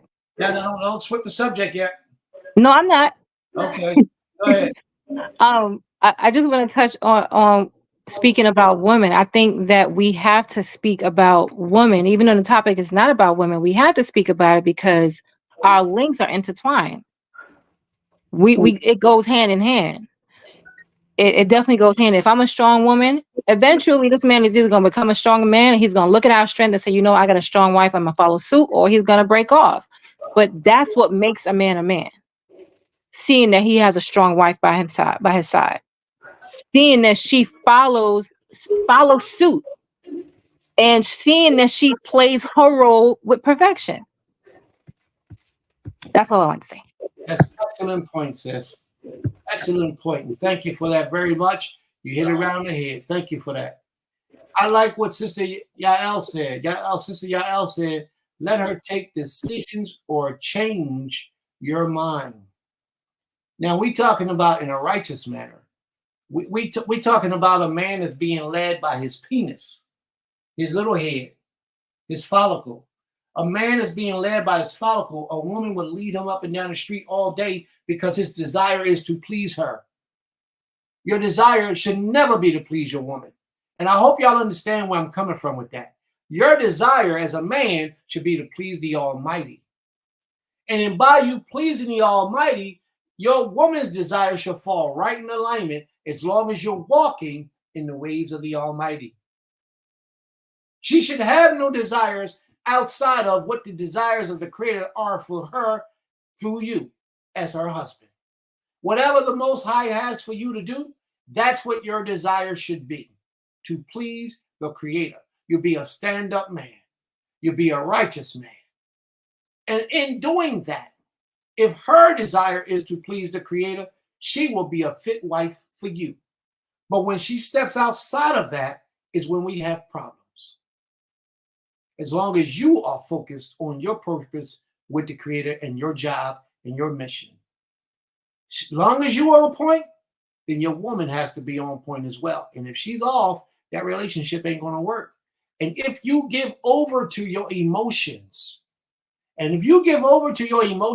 well, she is my wife, and she don't feel like doing this today, so I ain't late with her in a long time, so I'm gonna just let her go and do what she want to do. She could go be with who she want to be with and still be my. No, that's giving your strength to a woman. That's an example of giving your strength to a woman. Righteousness must prevail in your marriage. And if righteousness says your woman can't be with anyone but you, then that's where your woman's supposed to be. Only with you. So part of the problem is a lot of men are not striving to be as righteous as possible. A lot of men are satisfied with just doing enough. They're satisfied with just giving enough. But enough is not enough in the eyes of the Creator, because the Creator wants us to strive for perfection. It says, be ye perfect. So strive for perfection. And don't settle with trying to have your life or your relationship just satisfactory. Your life as an example of the Almighty servant, as a sample of the Most High's child, should be far exceeding past that of an average male. What do I mean by that? You should be a man of your word. Don't lie to anyone. Well, anyone that you don't have to lie to. If you got to lie to protect yourself from going to jail, that's a different conversation for a different platform. But in relations to your woman, a lie should never come out of your mouth towards your woman. If you don't want to tell her something, just don't tell her. And tell her you don't want to tell her. Don't be afraid to tell her what you don't want to tell her. Oh, I don't want to share that with you right now. Or I'm not going to share that with you right now. Let her know that. If you say you're going to do something, then that's what you do.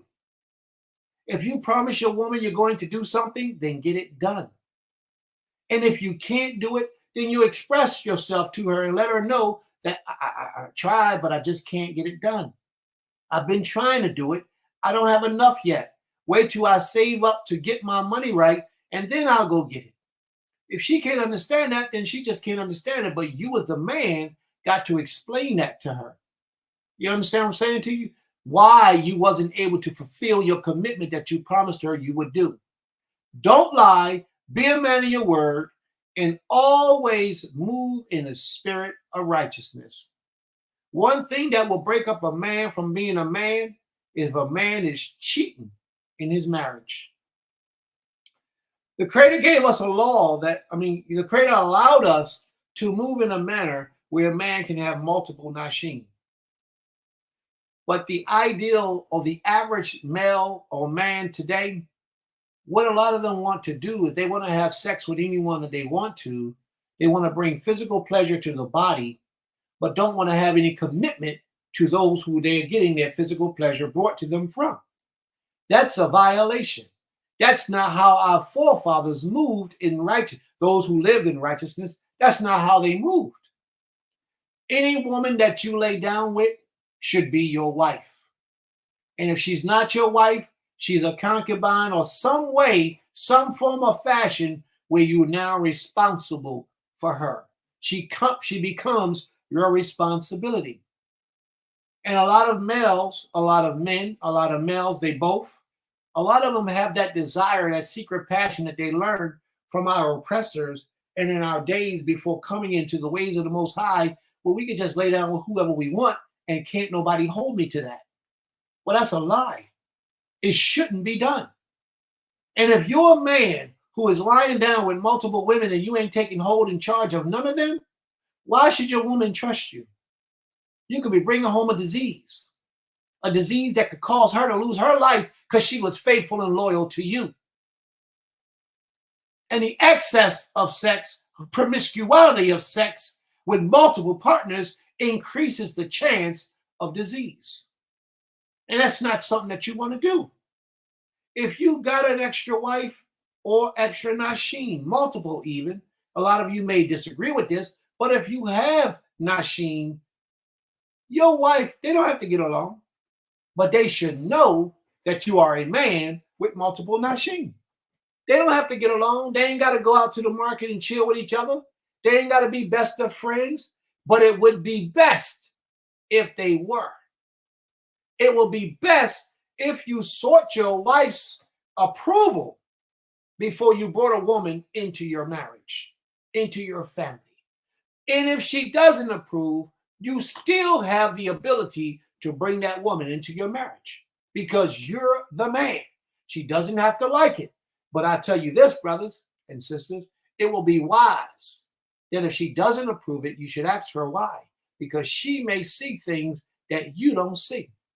Because a lot of time, even in your righteous platform, in living in your righteous ability, there's a lot of things about something when you desire it, you can't see the flaws in it. And then 6 months down the line, when she takes off her coat, because everybody pretends to be somebody that they're not, for that first 6 months to 2 years, they pretend they do it well. A lot of women do it real well. They will fool you and make you think that they're what they're not. So, but a lot of women can detect that up front. A lot of women can spiritually detect when another woman is pretending to be what she's not. So sometimes, I would say most of the times, brothers, before you bring another woman into your life as a wife, you should run her past your wife and see what your wife says, how she feels about her. She doesn't have to like her. She doesn't have to agree, but let her tell you why she feels the way she feels. But brothers, do not give your strength to a woman ever, because that is immediate termination of manhood. She will not follow you. She will not lead. She will not allow you to lead when you give her your strength. She now becomes the dominant force in the marriage, and you become the weaker vessel, serving to her needs, catering to her needs. And you're always trying to please her. Get that out your spirit. Your desire as the man should be to please the Almighty. And if your desire as the man is to please the Almighty and stay on the court with him, that's when a woman sees your strength And that's what I hear all these young ladies talking about today. It's hard for them to find a man that's really serving the Creator to the best of his ability. Because if he is, those things that I'm hearing would not exist. He's a liar. He's a cheat. He's a thief. He beat on me. He beat on me. He beat on me. Those things would not exist if this gentleman or this man was really a man of the Almighty. So I did write down a whole bunch of other stuff, but I want to go to you guys. I want you ladies. I want to go back to you ladies. Let you voice your opinions. I saw a whole slew of things on the sideline. So Prince gonna be quiet again for a little while and let you all express yourself. May the I Most just, High be praised. I'm sorry. I just want to touch on one thing. I'm sorry. Hold on, You made sis. a Hold on, sis. Now, see, Yeah, hopefully I could get it in before this mess up. It was so much said, and I'm gonna just try to sum it up. First, I do want to say that I want us to understand that a lot of what we're saying is subjective. A lot of what when women come to men or come for a man or looking for a man or what they don't like. Perfect example. I'm gonna bring out Adon Brahm, right? I don't know him personally. This is not no disrespect, I promise. Um, a lot of times we base what we feel should be the standard based off what we're used to. It's nothing wrong with that. But we have to understand that if we are searching for a man, if you are searching for a man and you're used to your family moving a certain type of way, your parents have been married for 30 some years, 40 some years, right? Their situation is different than today. Most people that you're searching for have not had parents that was married for so long, that maybe didn't have integrity the way that they should, may have looked at something a little bit different. Like, for example, Prince, and I'm glad he said that last part as far as, because some men believe they don't got to tell their wives anything, right?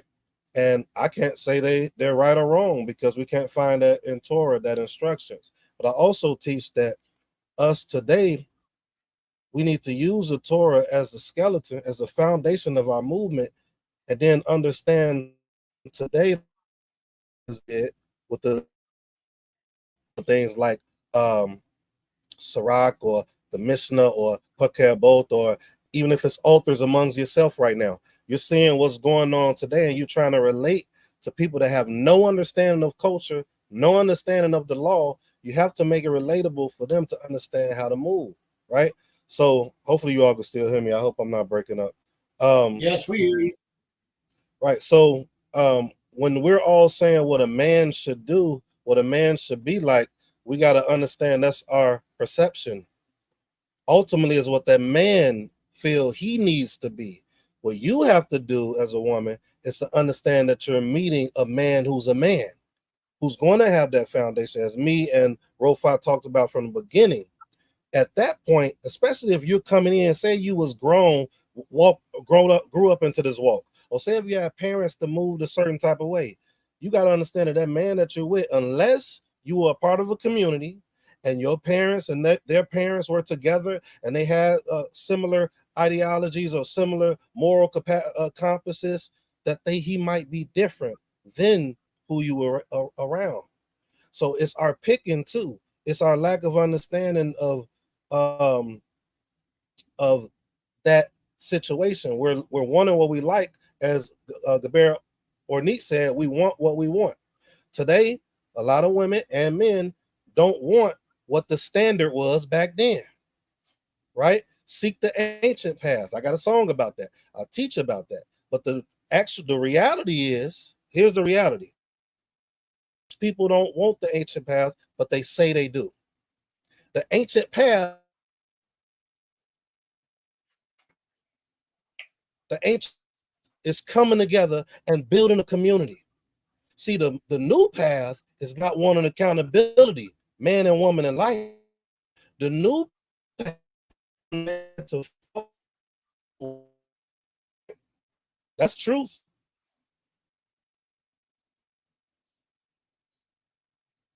right, now Seek, we're losing you, bro. Now Seek. I'm here, but I don't want to keep talking Yeah, if I'm breaking up. you want to close that out? I'm back now. It's a lot. I'm playing with this. Can you hear me? Yeah, but you shaky in and out. And there's an echo. All right. Now, Seek, are you present? Why you go, sis? I was ready to get you. Maybe a signal drop.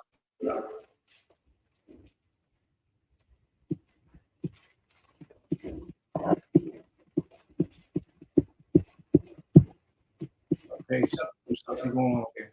I'm going to say it, y'all, because I'm breaking up.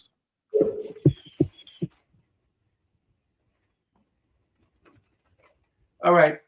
Ima, did you want to speak? You're not understanding what I'm saying. You're not understanding what I'm saying, you all. You're not understanding what I'm saying. And I think that's going to forever be our problem. I think the reason we're going to keep failing is because we're not understanding how to dissect the situation that's happening.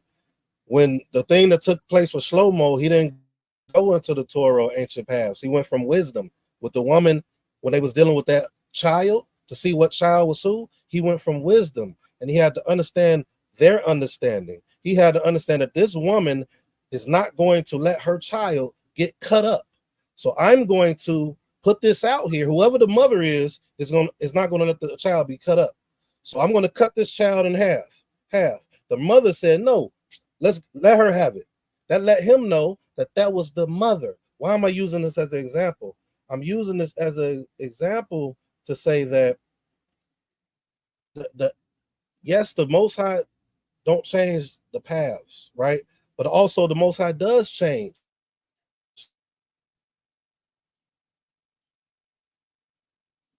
And integrity and our character is right because it'll help our decision. Yeah, you talking about the firstborn of every child, and then he changed to the firstborn of the Lewi. So it's really about integrity. What we should pick from the Most High mostly is integrity as men and integrity as women. You know what I'm saying? So when we get that, then we can move better. Then we can make better decisions. And we're not making better decisions because we don't like accountability.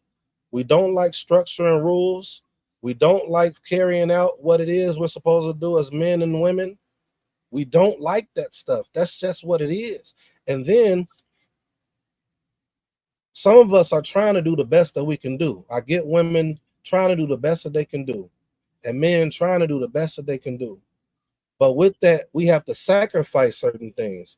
Even if we know, I'll give you a perfect example. I wait. I'm not going to go into me. Sometimes we have to wait. Sometimes we can't just move. We're not like a lot of our fathers and our mothers back then that was able to be married and successful. We're capable of it, but the pool is a lot slimmer today. You know what I'm saying? The pool is slimmer. So we have to move wiser. So I lost a lot of the stuff I wanted to say, you all, because it was a lot that was said. It was a lot that was said, but I think that we I don't want people that's listening to take certain things and feel like that's exactly what it has to be. The only time that it has to be that is if you have a community and you all agree upon it. A lot of us are not amongst.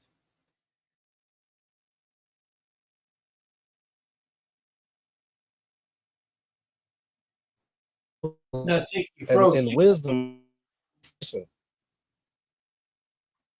All right.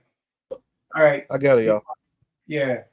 May the Most High be praised. Thank you, bro, for that contribution. Very wise. All right, Sister Rofi Crown. Thank you for being patient, and thank you for receding at this time until the brother got finished speaking.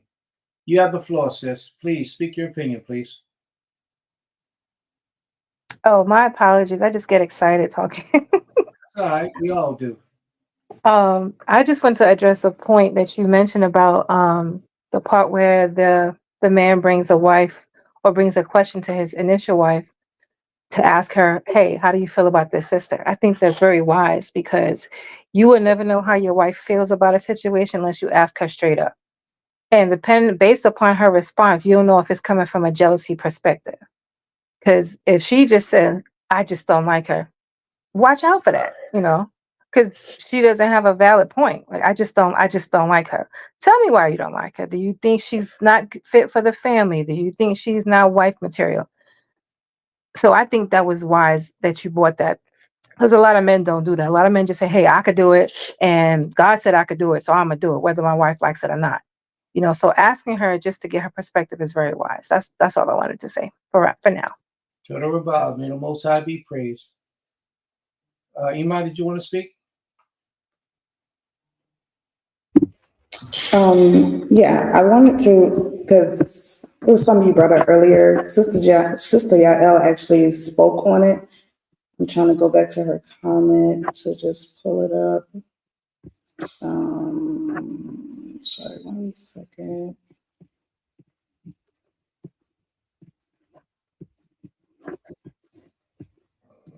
Excuse me. Right, when she said, because you said, what is it? I think your question was, what does it mean when Lemuel's mom told him to not give your manhood to woman? And she said, stop being the leader of the household, giving her the pants to wear, so causing her to be dysfunctional in her role. And I thought that was so pivotal because it was actually what was in my head. So when you give your wife or the woman or the mother of your children, however you want to label her, but she's in your household, and it's so many people that brought it out, but she goes out to work. She's one coming home cooking. You're at home just chilling, not doing nothing. You're giving her a role. You're taking her out of her role, which causes hers to be dysfunctional, which causes your household to be dysfunctional. And so basically, when your woman is going out and working and she's being the breadwinner, you're basically giving her your role. And then you're wondering why it's dysfunction, why she's not following you. One, I mean, like, so it happens so many times, it happens so often that women are out here working way harder than the man that's supposed to lead them. And in something inside of you as a woman, you start to lose respect for him. You start to not understand, like, why is he even a part of this dynamic if he's not doing his part? So then it does cause you to become dysfunctional in the process of being a woman, being a mother, being a teacher, being a wife, because he's having you in a role that's not yours. So that's, I mean, I'm saying that to say I agree with what she is saying. And I think that's what it was meant by that, or part of what was meant by that, along with what Rolf Crown said about a man sleeping around and giving his seed or even just his energy to other women, because those energies come in and they also cause or wreak havoc in the union that you have, especially if it's not under a union like polygyny, but you're just out there cheating, sleeping with random women that you don't even know who they believe in, what they eating, any of this stuff, if they got STDs, all type of things. So, so much, a whole lot has been brought up. And I think the biggest thing is something that I said earlier. As women, we have to truly know the man that we're picking. Like, if I know I'm a strong woman, that I need a stronger man, stronger than what I think I even need, because I need him to balance me out as I help to balance him out. Versus, or I just see, or even if I'm not a strong woman, but I see a strong man, he might be too strong for you, sis, because you might just be like, oh, he's so strong, but you're not ready for that strength. Because you're still in the, like you said, in the admiration of, oh, I want him to compliment me. I want him to buy me a new whatever every year. I want to match what everybody else is having. versus you trying to actually keep him elevated in his strength and you becoming stronger from him. So I think it goes into play of who we choose, how we choose them, what we choose them for. And it's vice versa, because man will see a woman, oh, she's beautiful, blah, blah, blah, but she has nothing to offer you besides her beauty, which will fade at some point. But if you're focused on that, and then that causes you, I feel like that's also giving your strength unto a woman. That causes you to lose who you are as a man. You Absolutely. don't have your strength anymore because you're going off of the physical, but not off of her spiritual, not off of her mental, or what she can help to build your empire. She's actually going to break down your empire slowly but slowly. You know, and I saw a sister bring up Solomon. And Solomon's a great king, but because he gave his power unto woman by doing certain things and going and adhering to those deities that these men and women he had, and allowing those women to teach his children, that's what brought his strength down. It wasn't, and I think she said something about the Most High. He didn't hate him. He was displeased with him. He was, he didn't like the choices he made. But that was a prime example of a man giving his strength to a woman. Despite how wise he was, he still made that mistake. And he still didn't listen to the wisdom of the elders. And knowing the Most High said, well, I'm not even sure if it was at this time, but at the end of the day, we weren't supposed to do that. We weren't supposed to mingle with those kinds. And he did that. So that's what weakened his strength. So we just got to be mindful, in my opinion, of who we choose. Because she could, like me and Natara always say this, she could have a head wrap, skirt down to the ground, under her ankles, dragging under her shoes. That does not equate to righteousness. That just equates to her trying to mimic what she thinks she's supposed to be. And then reading that Proverbs 31, that means you got to really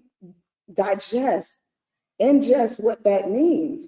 It's not just waking up saying, oh, I'm a Proverbs 31. Let me put on my makeup, make sure my head wrap is tight and my clothes is ironed. It goes so much deeper than that. But so many women get caught up in that and they want to label themselves that, but they're not even close to it. And the sad part is so many men look at the image of it and that's what they get. And they don't even understand what a Proverbs 31 is either, because they get a strong woman and because they're a weak male, they will diminish that woman. They will diminish her strength, which will diminish his family, because they shouldn't even have chosen that woman based off of what they thought the Proverbs 31 woman is supposed to be versus what they truly understand it to be. That's all I have to say. May the Most High be praised. Very good. Tell you, y'all women got a lot of juice today. Send AT the invite. It appears as if AT has some things that she wanted to express. So let's see if we can get her on the platform to express some of the things that she wanted to express. She doesn't want to come on. I did invite her. She just wanted to, she did ask me to bring out I think she talked about, and that's something that I'm trying to get to her comment, that she talked about how, let's see, nope, that's not it. How men are choosing wives and becoming leaders, husbands, but do they even understand what it means to be a man? Let me see if this is right. Tahura says, I believe we or men have to figure out first thing what it means to be a man, outside of a husband, father, son, or titles first. What makes a man a man? And I'm glad she brought that up, because that's something I always talk to my children about, and even young women. Before you become a mother, a wife, any of these titles, you're a woman first. What does it mean to be a woman? So I think her bringing that point out is very important. What makes a man a man?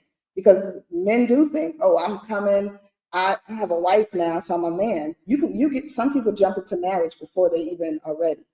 Some people jump into fatherhood before they're ready, and then they think that makes them a man. So I guess if you can address that, what makes a man a man? What makes a man a man? Wow. I thought I just addressed it in that long talk I just had. I thought I brought it up, the difference between a man and a male, when I expressed that. another thing, I heard something spoken on earlier today, and it was from Ralphi Crown. Ralphi Crown asked the question. She said, well, she didn't ask the question, she made a statement. But my question to you, sis, and to all the other sisters here, what determines, and this kind of applies to AT's question, what determines if he is a 50% male or 50% man? Because you spoke about this man being a 50% man and not a 100% man. So I wanted to get an understanding on what you all felt was a 50% man.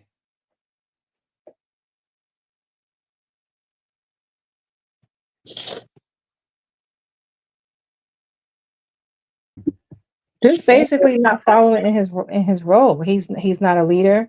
He's not a protector. You know, basically his wife have to be the initiator of everything. And you know, those are just some of the things that would determine whether he's 100% or not. He doesn't follow through with the laws of the creator. It's a lot. So what do you do when you get wrapped up in that type of relationship? Once you realize you've been there for 2 years, and now you begin to see that this man is not what he's supposed to be, what do? I pray on it. Go to the leadership. If you don't have a community of righteous leadership, it's sticky. It's sticky because if you can't just walk away from your husband. You can't just walk away. You can't just walk away. So I would definitely, you know, seek the creator and look for some leadership somewhere in the world, and or go to your father. If your father's in his way of life, go to your father and get counsel from him. Because a lot of women think, well, oh, my husband ain't doing the right thing, let me go, I'm out. Yeah, no, that's not how it should be. Definitely seek counsel if he's not doing that. But then these are certain things that we should be able to see in the beginning of the relationship or even prior to the relationship. Like you said, we can't just base our decisions based on looks. We got to be able to discern whether this man is righteous enough to lay down with. Because once that happens, it's just like, and now I'm stuck. so, All right. so it's Don't go nowhere, sis. Please don't go nowhere. But the reality of this is this. When women start to see things in their husband that they don't like, that rubs them the wrong way, as you said earlier, communication is a key. They don't do that. They don't go to leadership. They don't bring them up and have men to talk to him. What they do is become a nuisance to the relationship. They become a nuisance. They don't want to listen. They don't want to do what he instructs them to do. They don't want to do the womanly chores or responsibilities that they normally do. They might like the fact that he has wealth. So he provides all the bills and keep a roof over my head and food in the kitchen, but I don't like him. And you remember that conversation I said with that young sister that I was speaking to, because that was her reality. She couldn't stand her husband. What happens is the woman began to lose respect for you. And when a woman begins to lose respect for you, in my opinion, the marriage is over. It's it. Sometimes you can pull her coat to see what it is that she's doing that's wrong. Give her an opportunity, she'll fix it, she'll correct it. But most of the time, once your woman starts this head right here coming at you like this, it's because she don't respect you. Because if she respects you, she will be selective as to when she brings up negativity, when she approaches you with disgust or however it is, controversy, she'll be selective how and when she does it. But if you're talking to your woman and she's running off with this right here, it's because she doesn't respect you. It's time for her to get a divorce. It's time for her to go her way. Because there is no almost 100% of the chance, there is no coming back from disrespect. Once your wife begins to disrespect you, if you don't catch it in the beginning, have a conversation with her, and you stop doing whatever you had to do to allow her to disrespect you, that marriage is ruined. It's over. It's done. So what I'm asking about, sis, is what you do when that situation, most women, not all women, But most women become to be disrespectful in their marriage with their husband, thereby causing the marriage to end up in divorce. Or they're always arguing to show who's the man in the relationship. She takes on a masculine energy. When she loses respect for you, she takes on a masculine energy, and now y'all go back and forth. You telling her to do something, she telling you to do something. She feels like you need to obey her, just like you asking her to obey you. It gets that far out of control. A lot of males are not strong enough, as my wife brought out earlier, to have strong, positive women. They can't handle it. They feel intimidated. They feel like she's trying to overpower me. But what happened, bro, was the fact that you gave up your crown. You gave up your crown. And now you need to give up that woman because she's overbearing for you and you don't have the wisdom to curb her attitude. You don't have the fortitude or the strength to teach her that you're the man, she's the wife. What does that mean? Just because he's the man, what does that mean? That means that his word is bond. His word is the last word on everything. Whatever he says is what's supposed to be taking place and what's supposed to be happening in this household. It's just that simple. One point I wanted to bring up for men. Men build what they want. That's why a lot of men who are wealthy will take a woman who works in Burger King. But you don't see a woman who is wealthy taking a man who washing cars. Women want what's above them because they know that they always got to look up to somebody to earn their respect from. They always got to look up to some. They can't go to a man on the average and take a man that's beneath them in achievements in this life that we have. Spiritually, emotionally, financially, mentally. They usually want a man that has achieved all those things on a higher level. I'm not just talking about finances, but they usually want a man who have achieved those things on a higher level so they can reach up to achieve and please him in those efforts. But when a woman is wealthy and she got her act together, she got her whole situation together, she usually don't go down and grab a man and then try to fix that man, polish him up and raise him up. But men do.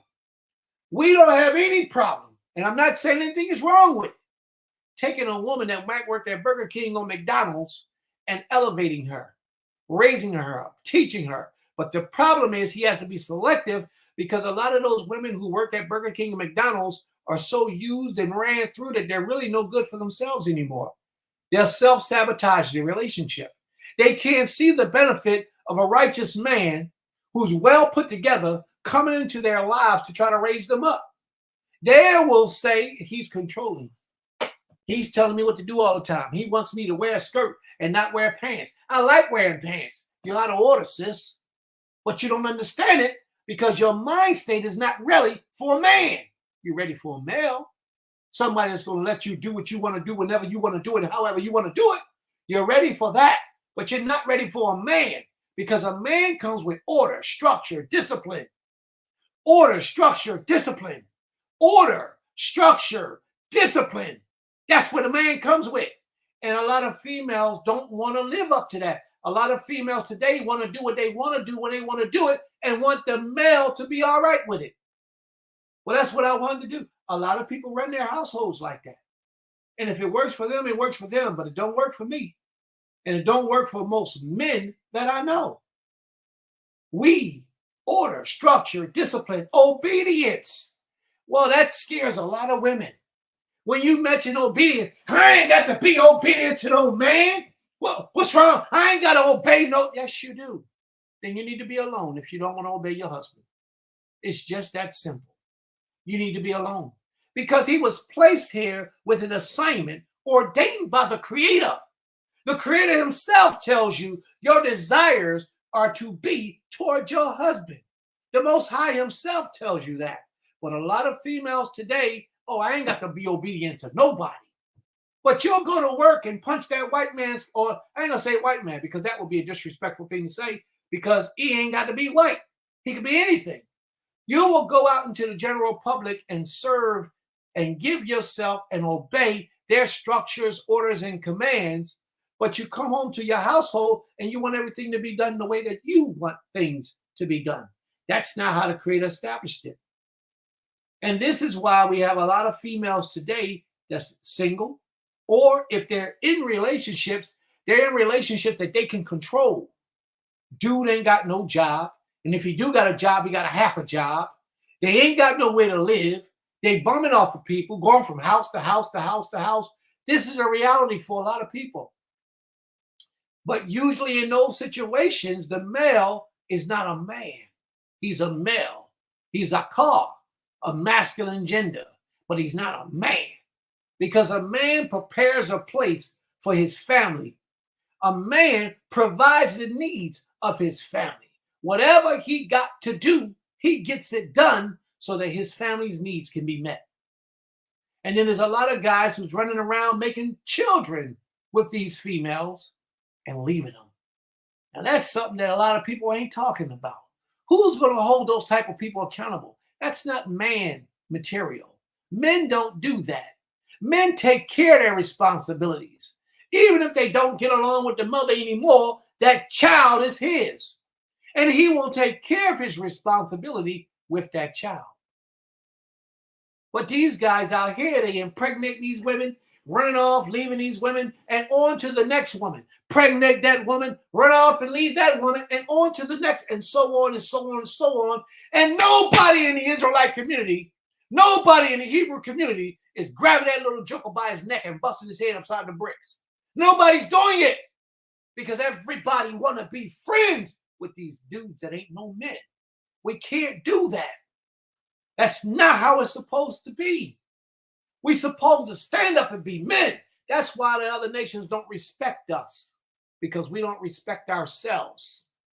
How could you have seed all spread around with all these different women and you don't even have a wife? And even if those women didn't qualify to be your wife, responsibility is number one. And then you got male children with these females, letting some other man take on your responsibility. Disgusting. Disgusting. And it's embarrassing for people. These are not the things that the Creator is pleased with. These are the types of things that need to change in our people today. Now, if you don't get along with the woman, that's one thing. But that child that you created, that child that you brought into this existence is your responsibility. Now, for a man should take his child or his children and he should do it. He should raise that child. Why do I say that? It's a whole lot easier for a man to continue his life than for a woman who's buckled down and bear down with children to continue hers. If a man and a woman has children, let's say she has 2 children by this man, and then the man finds her unseemly and unworthy to be his wife, the Creator says, let him give her a bill of divorce in her hand and send her out of his house. When he sends her out of the house, the Creator never says send those children out of the house. Those children belong to you. So you should take those children and let her go. She who has the freedom now to be a woman again to some other man that she may feel worthy or more compatible with, she has to come with no baggage. You take on a woman, another woman, it's her responsibility to come in and take on everything that you have and treat it as if it's her own.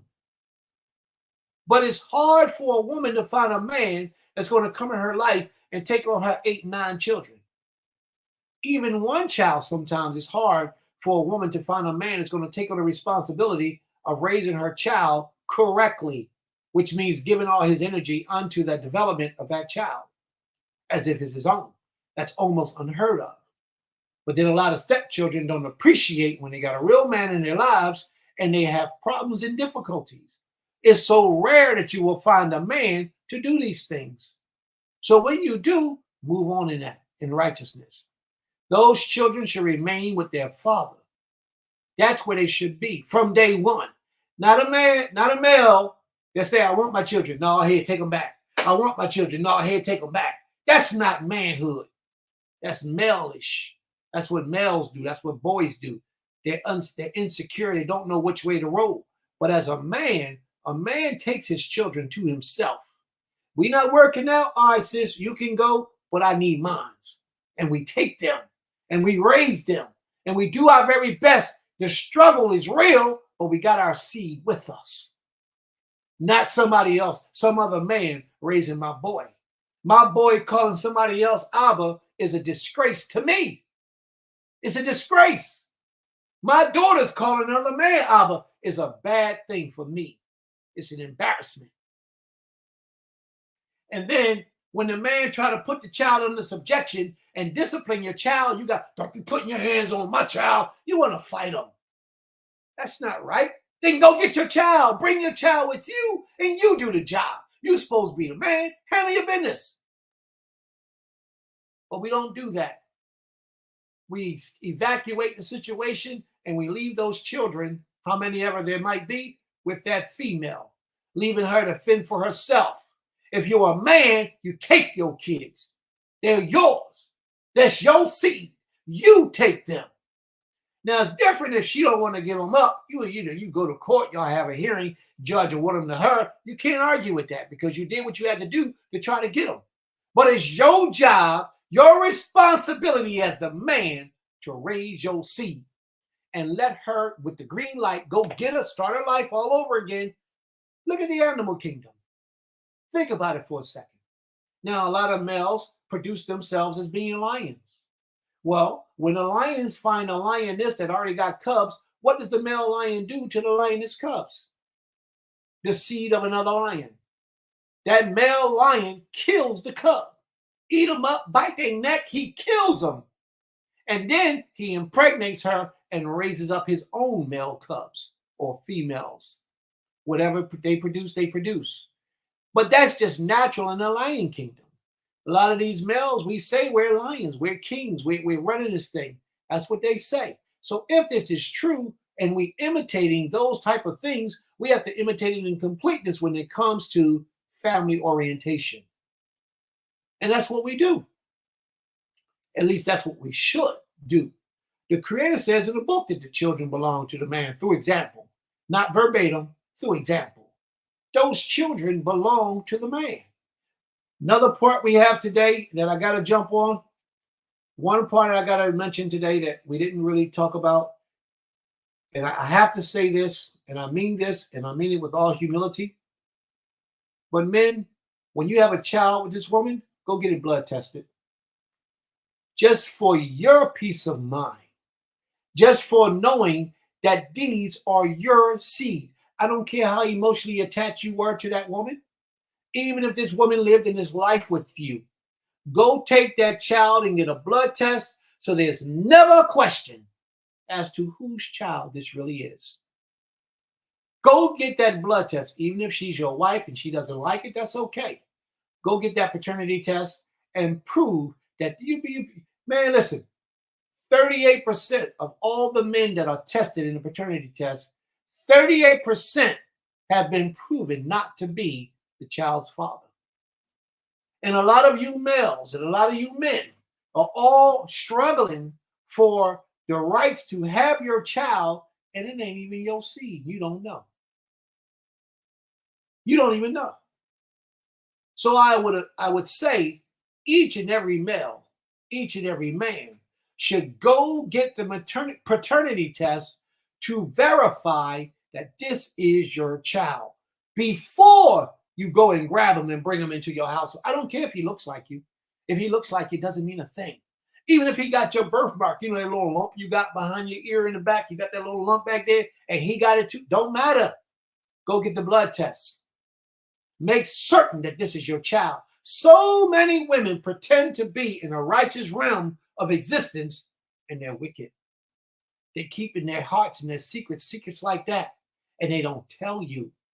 And you would never know because you've grown emotionally attached. You're blinded by what you think is loyalty and commitment. Prove it. How we say prove all things? Prove all things. Take that child and get a blood test. verify. If you got to go to the courts to send to the courts to prove this,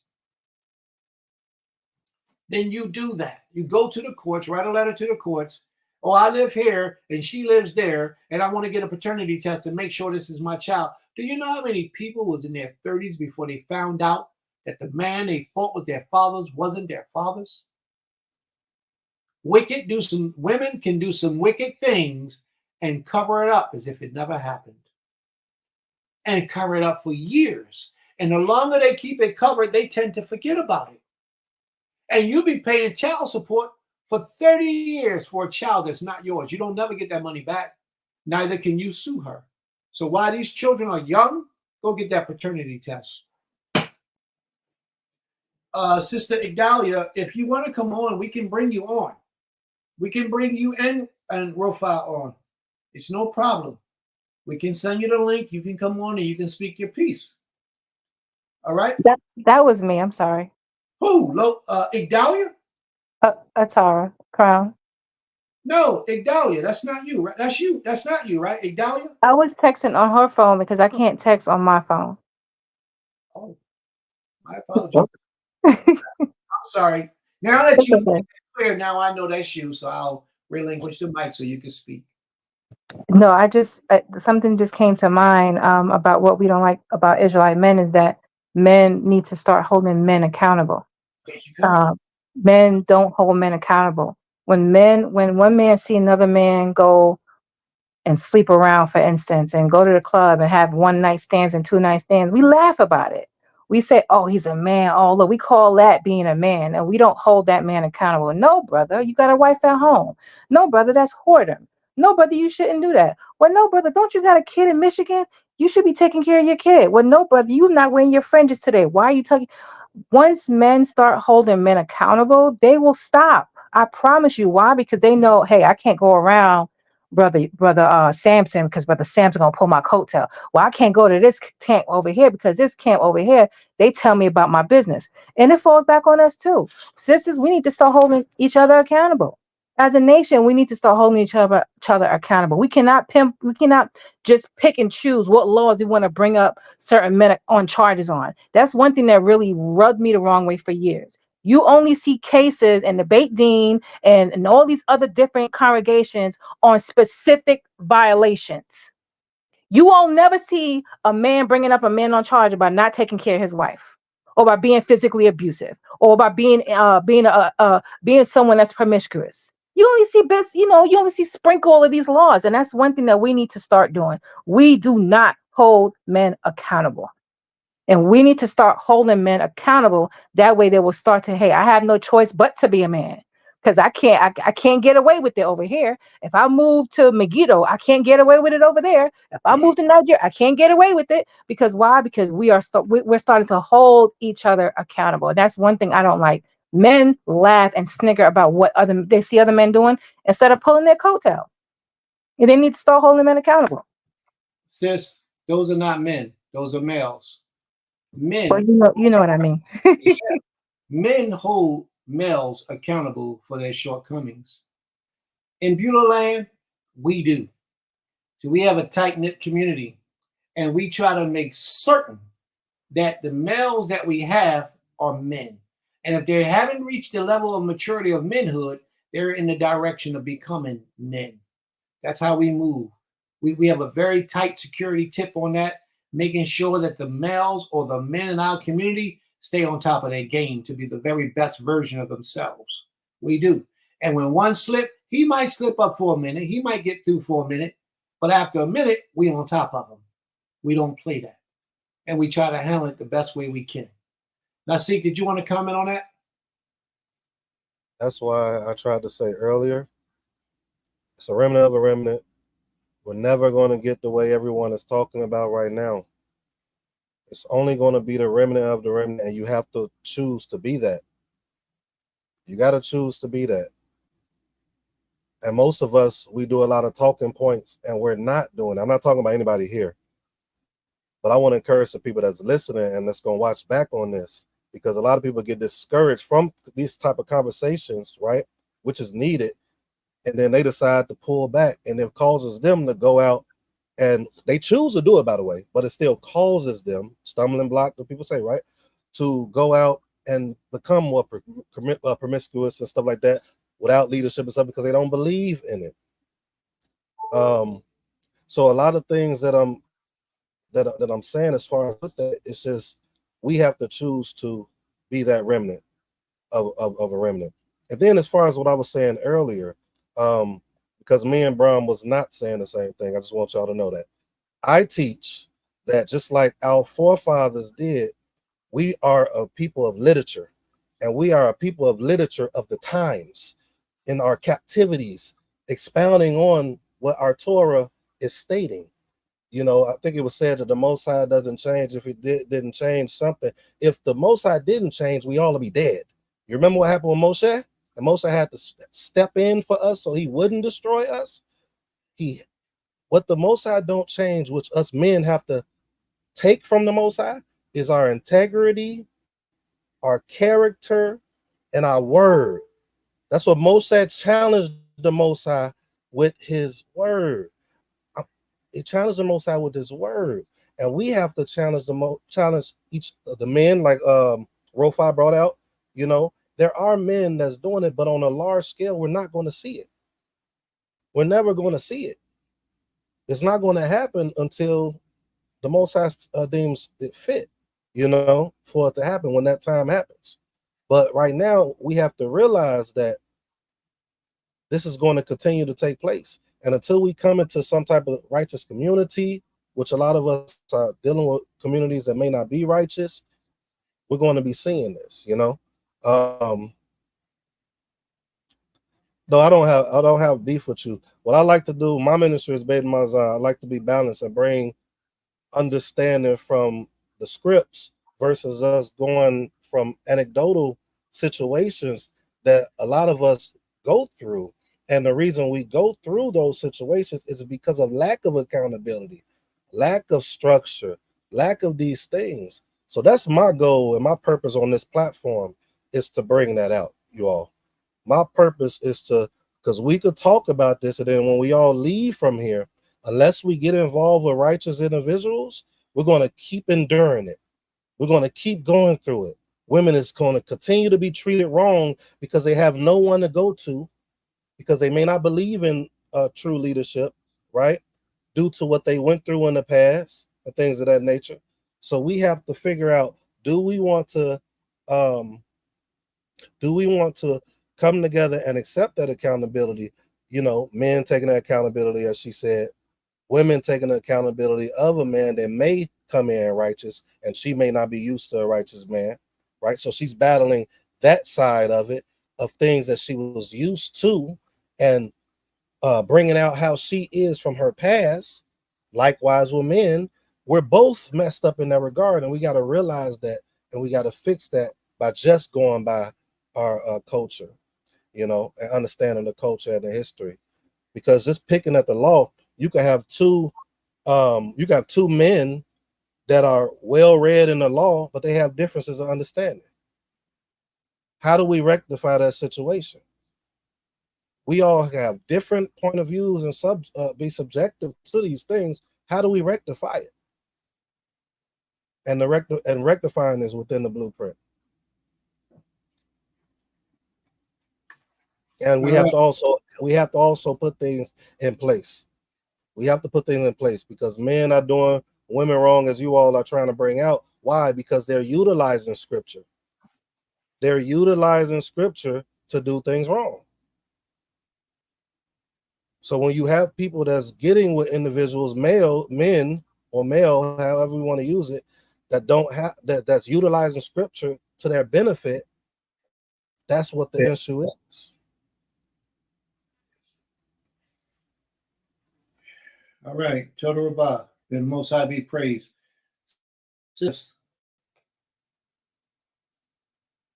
Males place blame, and she's right. They pass the buck. They don't own up to what they've done and their shortcomings in life and be responsible for the things that they need to be responsible for. They make excuses. Well, if you did this, then I will do that. And if you was better at this, then I would be better at that. Listen, man, if she's not pleasing you, let her go so that she can go please somebody else or be somebody else's headache. We don't have to argue and fight with our female counterparts. We don't have to try to make their lives difficult. We don't have to do any of that. Just let them go. If it's not working out, let them go.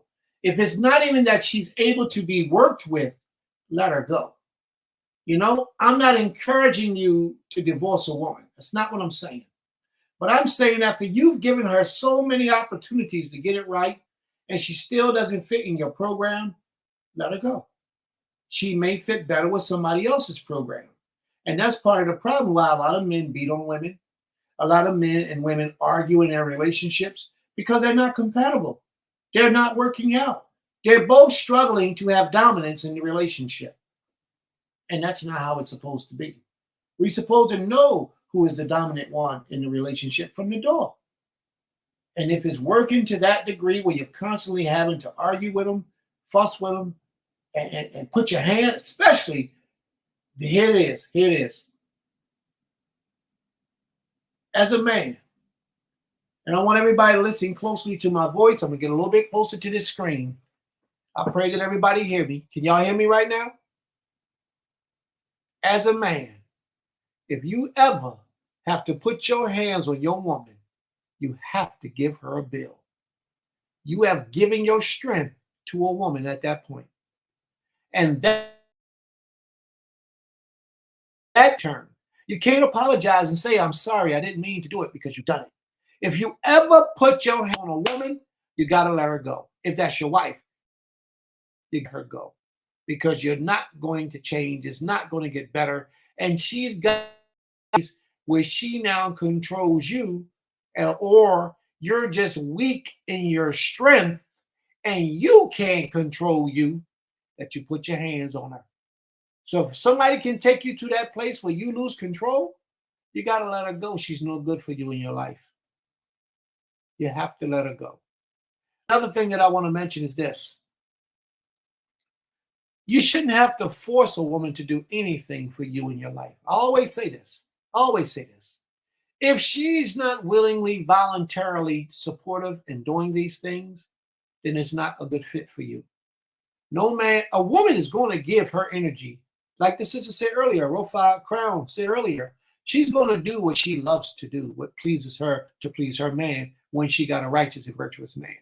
Therefore, her energy is drawn toward you like a magnet. And that's response is what they automatically give because they're women. If you're not getting that from your woman, it's because she has reservations about you and your masculinity, your leadership quality, your ability to be a man when you say you're a man, but she sees something else. She has questions about that. Therefore, she can't give you all of her. Now, I disagree with the part where a woman says, I could be as masculine when I find a masculine. I could be feminine when I find a masculine man. No, I don't agree with that. If she's feminine, she's going to always be feminine, but she's going to be feminine in discipline and righteousness. You understand? You will lose her trust and hope and sanctuary within you if you're not a man. If you're weak, she can sense it, man. It's like she can just detect it. And a woman, a female that's just out to get what she can get from a man, when you're weak, she will use that to her advantage to destroy you, to take you down until she's totally, completely used you up. She won't want you no more. And she'll tell you, I don't want to be here no more. Give me a bill. So I'm going to rest on that for now. Is there anything else that any of you feel you need to say, discuss? I saw this earlier and I thought about this. It's so true because, and it's not just for women, because men do it too. We're more obedient to everybody else but your husband or your wife. I mean, and men aren't supposed to be obedient to their wife, but listening. And it was something, it made me just think about how if you're married, that's your order. Put that back up there, please. I like that one. That was a good one. You're married. He's your head. So as soon as you choose to listen to everybody else but him, not only it shows them that you don't respect him, he also, that husband, if he's righteous and he understands, he realizes that you're not going to listen to him because you put your trust in everybody else that you think knows better. But you chose this man. So that was my point before of choosing wisely. Because if you're not ready to stand and listen to your husband against everybody else, At all costs. then you're not ready to be married to that man. Maybe you're ready to be married to another man. Because at the end of the day, you chose him to be your head. And you are now accountable for that. And so, like, that could lead to a whole destruction of your whole unit, your whole union. Because those people who you have now put in the middle as, I wouldn't even say put in the middle, you have put before your husband, and in so many ways put before the creator, you just doomed that whole marriage. And that goes back to choosing correctly. And at times, people just need to understand, once they make that decision, not saying that it can ruin your relationship forever, it may be ways to get back control of that, but it's going to take a lot of work, and people have to really prove themselves to say, no, I do trust in what you say. No matter what the outcome is, once you choose that man, he's the head. Whether he's weak or not, he's the head. So it goes back to what everybody's saying too, being accountable on both sides. The balance is needed. Because for us to have a lot of these questions about why men do this or why this is happening, it goes back to us as women of why are we choosing men that do those things? Why are we putting ourselves in those situations and then crying out later because we didn't listen from the very beginning? So that's it. That's everything. Very interesting points. May the Most High be praised. Torah Rabbah. All right. Are there any other questions or comments, family, that we overlooked, that we missed, or anyone else want to say anything? Sister Akot or Neat? I just wanted to say too, to go along with Rufa was along with the accountability of another brother, checking you. I don't want to say checking you, but pulling your coattail. Coming along with that, it's like once the offense was done publicly, and once light's been shed upon it, the reprimanding needs to be public as well. Because in too many occasions, it's like we save face for foolishness or wickedness. Brothers, some brothers will hide or sweep things under the rug when it comes down to foolishness. Instead of, okay, it may have been embarrassing, and it may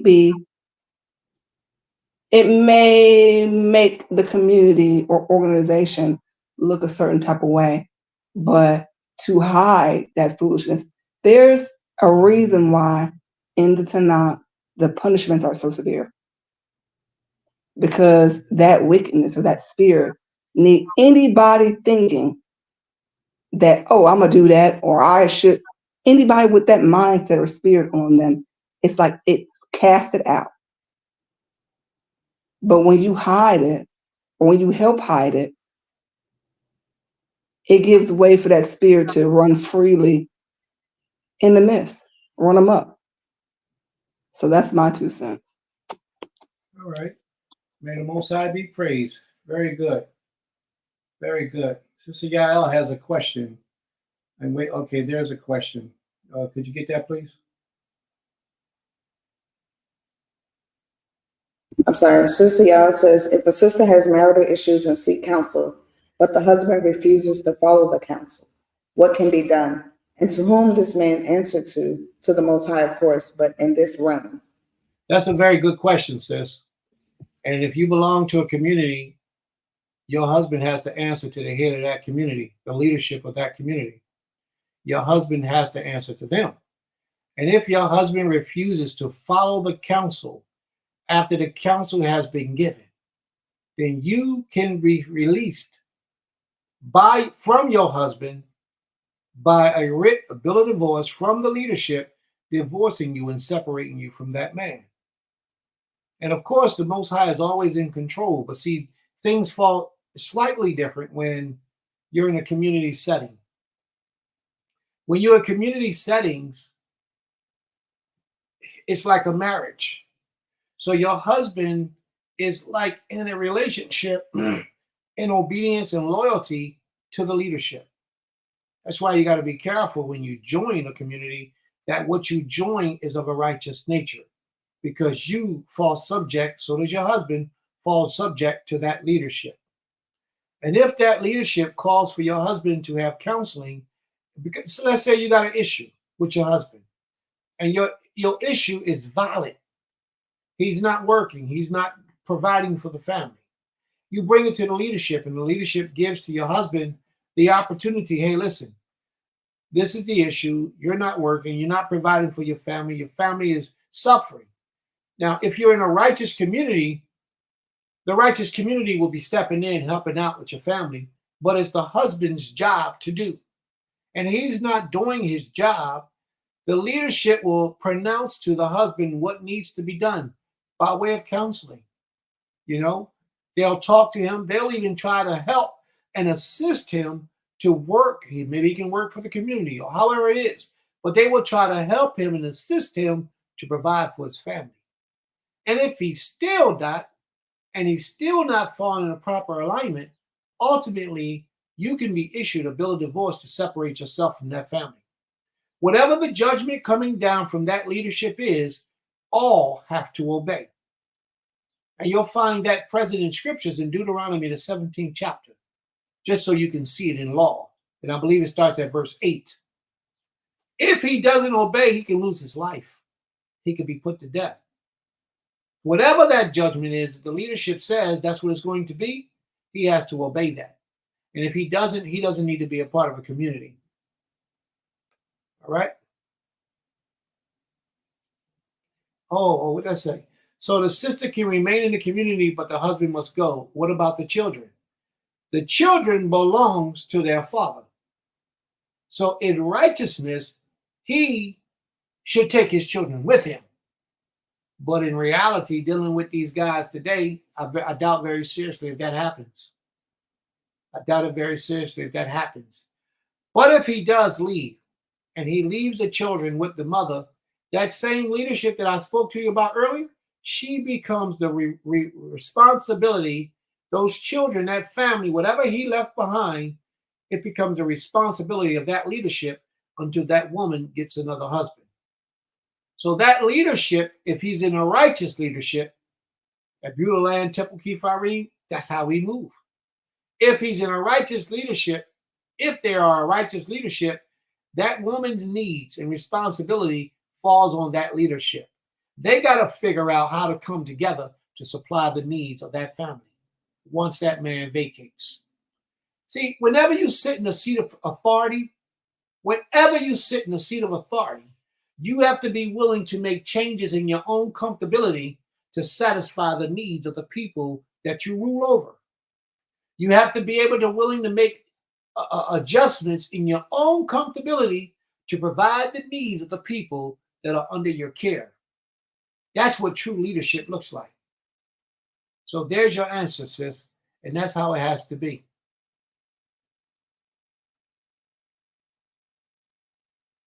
Sister Anit says, what if the brother is wicked? Then what happens to the children? That's not for you to determine. That's his property. They belong to him. You don't get to choose whether the brothers are wicked or not. And if he is wicked, it's still not our responsibility unless he forsakes his children and leaves them with the mother. Then it's a different story. But if he decides he's taking his children, we can't stop him from taking his children because that's his property. Mattathias says, if it's a front or he's faking it, it will not last. It will be made to manifest eventually. Absolutely. As long as we all living in righteousness to serve this king, that's exactly what will happen. The Most High will reveal it. It will manifest itself. May the Most High be praised. Are there any other questions or comments? Okay. I think, not even I think, but what I've taken from this, which is most prevalent, is that even if we call ourselves, children of the Creator, that means we have to put ourselves in the presence of others who actually believe in the same righteousness manner that we do, and not just believe in it, but live it daily in order for us to be able to hold each other accountable. And I think the biggest issue is that there's so many Israelites everywhere. There's so many quote unquote communities, congregations that say they're righteous. And a lot of times people get caught up in the facade of the number of people that's there, or because the leader is well known, or just because of how it looks on the outside. And they don't kind of like dig deeper and investigate. I feel like just like if you come in our community, we have to interview you, you should be interviewing us. You should interview the leadership that you want to follow. You should like do a background check on them, do things to know who you are about to be under, because we put so much stress on people coming in and figuring out who they are. I believe people should try to figure out who you're going to follow. Don't just follow people because it looks good and 100 people are following them versus 5 people are following these people over here. Like, see exactly if they're living and honoring the Creator 100%, or if they just holding a title or have an Israelite name and calling themselves by something. Because I think that's where a lot of this displeasure, dishonesty, all the things that we're going through is coming from. We're following people that don't truly even honor the Creator and everything that they say they do. So that's what I think is happening. And I know AIM has a comment. Someone to pull her comment up. Okay, his device is disconnected. So Nasik, I don't know if you're available to speak. But AIM's comment says, our men and women have been culturally raped for generations. This has been done intentionally to prevent the regathering of our people as one nation. We can only address these issues within community. Okay, within community. And I think it cuts off. So, within our communities, the Most High will unify us himself as promised. And I definitely agree with what Ain Kitar says. And the community doesn't have to be, what every communities look and feel different. And I think it starts with core families building each other up, especially if you have a big family, you all live and agree. Then if you live amongst one another and even if you can't live together, but you live around each other or you call on each other to help one another, build each other up, raise each other's children together, that's community. People get this facade that a community is only when you live in a guarded area with one another. Like what we have right now is a community. Some of us do live amongst one another, but some of us don't. But we all still hold each other accountable, and we look to each other for advice and leadership and peace and help. And that's what a community is. And it goes deeper when you trust those in the community to say, hey, this brother is interested in me. I need the elders in this community to check him out and check me out and make sure we're compatible. So, I think we got to look further in just what the definition in the Webster's dictionary says of words, and look at our intentions are as a people of the Creator to formulate these communities, and then so that we don't have to continue to have these discussions without true and real resolutions and healing as a process of this. I'm not sure if you're back. Can you hear me? Okay, I can hear you now. All right, yes, I've been here. I don't know why my computer is acting funny. It's taking me in and out. I don't understand why. But yes, you ladies. Can I say something? Nasik, you all are doing a very good job. Yes, you have the floor, Nasik. Speak, please.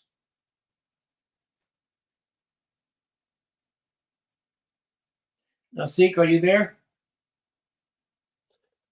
Okay, I just want to bring a different perspective. Community, you all, it's harder for us to hold each other accountable when we're not living amongst each other. Many of us are failing, women and men alike, because we're alone. We're not amongst each other. So I agree with the perspective or the perception that the president's bringing out. I want to add to that and say community, true community is Jeremiah 29. That's true community. Um, and the main reason is because of the accountability factor. You could be the best man or woman in the world, but when you're living alone and you're amongst the world with different ideologies, different moral capacities, and be amongst them, it's so much harder. And a lot of you all know that already. Most of y'all on here know that. Shoot, most of y'all, if you married, you know that. The accountability of being amongst one another is the greatest and the strongest definition of community. And it's harder when you're not living amongst each other. And you fail more when you're not living amongst each other. And I'm only talking about a community that's truly striving towards righteousness. That's all. I'm just throwing it out there. Absolutely. May the Most High be praised. Total. And can I just say one thing, along with what Nasik Shema just said, is that, part of that community living is, you gotta realize that we're not building a community to be liked. We're not building a community to be popular. We're building this community to be righteous with the Creator, to be accepted by Him. At the end of the day, this is all about our reverence to the Creator. To be a part of something that He has set aside and set apart, which we constantly, if we open up our book, then we are saying that we accept His law, statutes, and commandments. That means we're not trying to be favorites with people. We're not trying to have 100 people behind us being our friend because we're saying something that they like to hear. We got to stand on what the Creator says. And we could see in this book, so many fell by the wayside because they didn't stand on what He said. They went against righteous leadership. They wanted to be the leaders, but the Most High didn't choose them. So it's like when He chooses us, we have to stand firm in what He has chosen us to be, whether people like it or not. And in this community, if people don't like it, they're not going to stand, and they're not going to be able to withstand this community, because they're not going to get away with the wickedness, the BS, all the craziness they want to bring based off of some delusional or romanticizing of what they think living and being a righteous Israelite is. It's not going to stand here. It's not going to work. All right. May the Most High be praised. All right, family. So today's lesson was tell us some things that you don't like about Israelite men of color today. So we had a long time to discuss this topic. And it's not that it's over, but we do pray that you've gotten some information out of this that can help you in your future endeavors of seeking a husband. And if you're already a wife, we pray that some of the things that we stated today will help you to understand how to be a virtuous wife and contribute to the life and liberty and the understanding of your husband. All right. So if we need to have further conversation, anybody, you can always hit us up and let us know, and we'll have a part 2 to this. If you're satisfied with this thing right here, if you've learned something today, if you like, you can contribute it right before we close the page out. Just let us know what you got out of today's lesson. Sister Rofa, I really, really, really appreciate, Sister Tara, you coming out, stepping up, and being a part of the panel today. Greatly appreciated. Thank you. May the Most High give you blessings upon blessings, your heart's desire in righteousness. Toda Rabbah. And come back anytime, sis. And Toda everyone who has participated with their comments, their opinions, and the way that they would like to express themselves in the audience on the sideline. Thank you as well, because collectively we all make this to be a success. So if any of you would like to express what you've learned, then please do so. Do so. Oh, they coming, sis, because I spoke it into existence on your life with the Most High backing me up. So they coming. So when they come now, you gotta let me know when you get some. Be like, yo, this happened, this happened, this happened. And come back and manifest it before the people. How pleased you are with what the Most High's works are in your life. So anyone else? Would anyone like to express what they've gotten out of today's lesson? If not, we're going to close it out. So talk to me, family. Don't hesitate. Don't pause. If it's something you want to express with us, share with us and help us to understand what you've gotten out of today's lesson, please feel free to do so. Anyone that's on the panel, is there any other comments you would like to make at this time?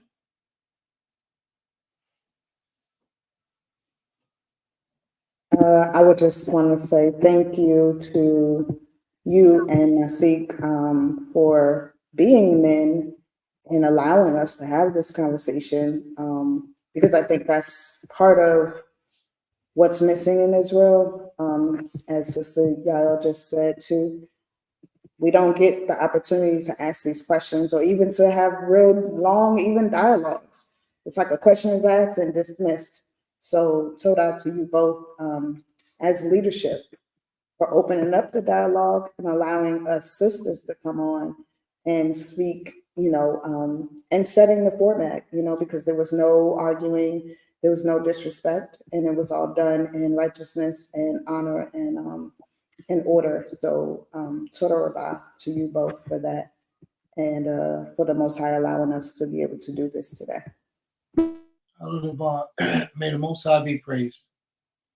Toda I appreciate the conversation. I appreciate the dialogue. I pray something that was said from those that was participating, for those that spoke on the panel, that helped. It was something that was taught earlier today about common versus uncommon. And the Most High wants us, and you can see it through Scripture if you actually really go through it, wants us to be uncommon, right?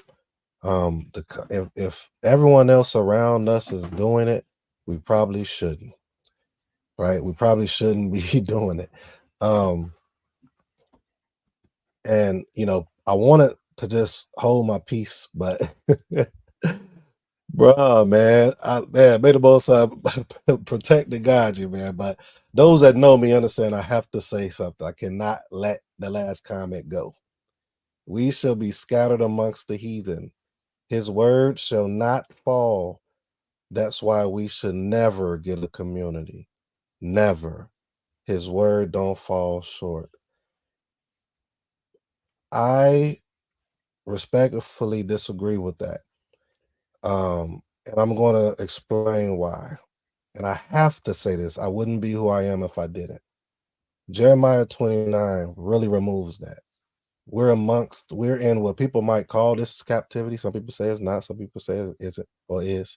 We amongst the heathens now. But the best way for our success, the best way to get us back in line in the mindset of our forefathers and foremothers is to come amongst one another, to be able to hold each other accountable, but also to realize that you have to righteously and be in what people will say the spirit of understanding what community you're picking. You know what I'm saying? Because if you are in just a regular world, I'd rather fail in the community than to fail in the world.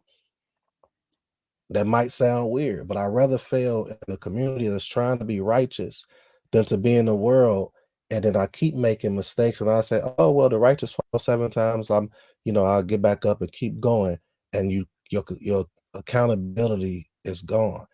The Most High did not say not to be in a community. You all will have to show me that, and I don't want people to learn that and run with that, and it puts people in a place to where I'm going to stay where I'm at. I'm not saying to go to a community, but I am saying that the blueprints everyone say is right there. He tells us what to do when we're in captivity or amongst the heathens. He tells us what to do when we're amongst each other. I think one of the women on here said that the punishment is harder with amongst each other. You know what I'm saying? So it's there. Everything is there. We just got to take the time to rightfully divide it and then understanding what the times of today. So I had to say that. And I encourage those to look into it. Just read it. read it, study it, and look at the consistency of the text, the history, and then go from there. And may the Most High bless and guard each and every one of you on your journey towards righteousness. And keep the hope, man. Keep the hope and the faith in the Most High, and let the Most High lead you in your decisions and your choices. Shalom. All right. May the Most High be praised. Torah. And no one else is commenting. I don't see any other comments coming up. I know I did text this. Oh, I'm sorry. No. Go ahead, sis. You got the floor. Please forgive me. No, you're fine. I want to say Toda for having me. This was powerful. Something that needs to be discussed more amongst other communities. And I also would like to hear more about righteous polygyny. I don't know if that's something that you guys spoke about before, but there's more than one purpose to polygyny, and it's not just about the men having multiple wives. So I honestly think that is something that we should. That I don't know if you guys had this discussion before, but I would love to hear that and speak about that too. But today was very powerful. It was very powerful. I really enjoyed it. And told her about for having me. Always, sis. And you're always welcome to return. Let me speak to you a little bit about polygyny, just a little bit, real quick. Polygyny is, as you stated, is not so that every man will have multiple wives. It's so that every woman will have a husband. Amen. Speak on it. That's what it's about.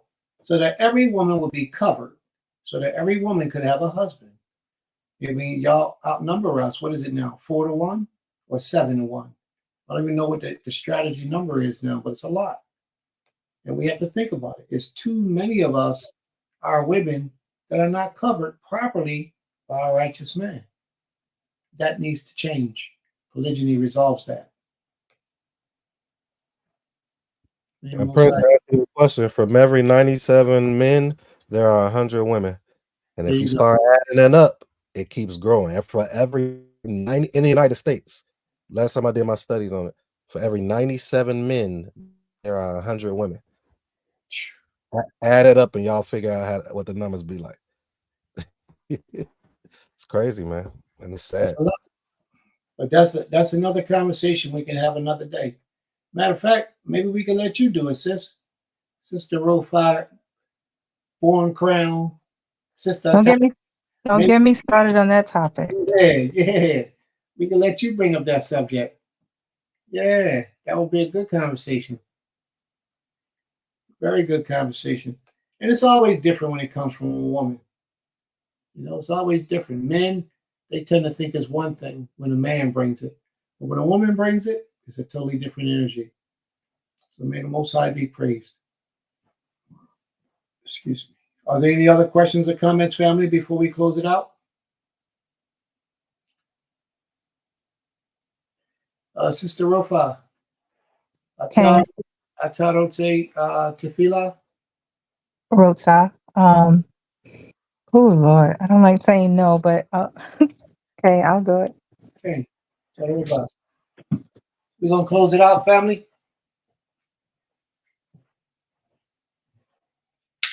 And thank you for your correction, Rota.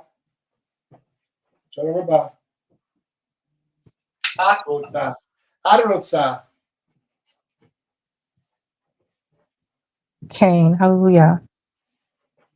All glory, all honor, all praises due to the supreme intellect of the universe, God of our forefathers, God of Abraham, Yitzchak, and Israel.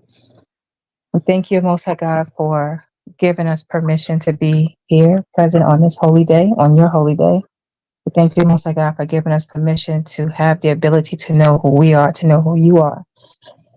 We thank you, Most High God, for giving us the law, statutes, and commandments. We thank you, Most High God, for giving us the knowledge, wisdom, and understanding. We thank you, Most High God, for camaraderie. We thank you, Most High God, for being able to speak to our brothers and sisters in unison and one accord without any anger, frustration, beef, or any type of confrontation. We thank you, Most High God, for the ability to do so.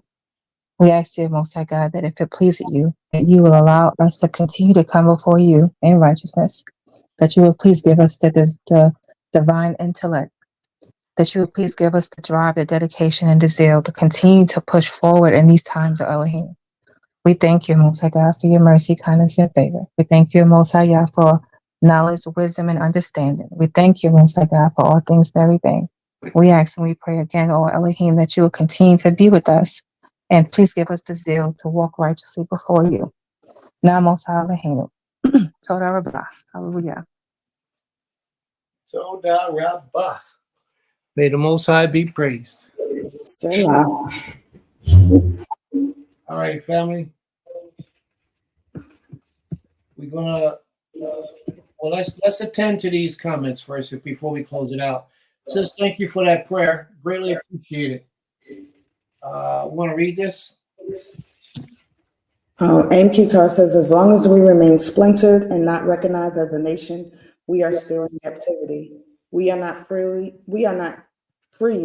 to truly live within our truth, spiritually or culturally. Absolutely. Absolutely. What's that right here? She was talking about the number that I gave. A 97 for every 97 men, 100 women. That's what the question was, I believe. Mhm. Okay. May the Most High be praised. So, family, next week, you all are welcome to return. Our class starts at 11 o'clock in the morning. Every Shabbat at 11 o'clock, Creator willing. We have 2 classes through the day. One is at 11. It ends at 2. And then at 4 o'clock, we come back and we do this again.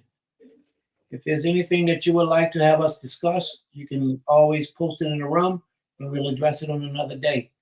Or sometimes it'd be such an emergency, we have to address it on that day.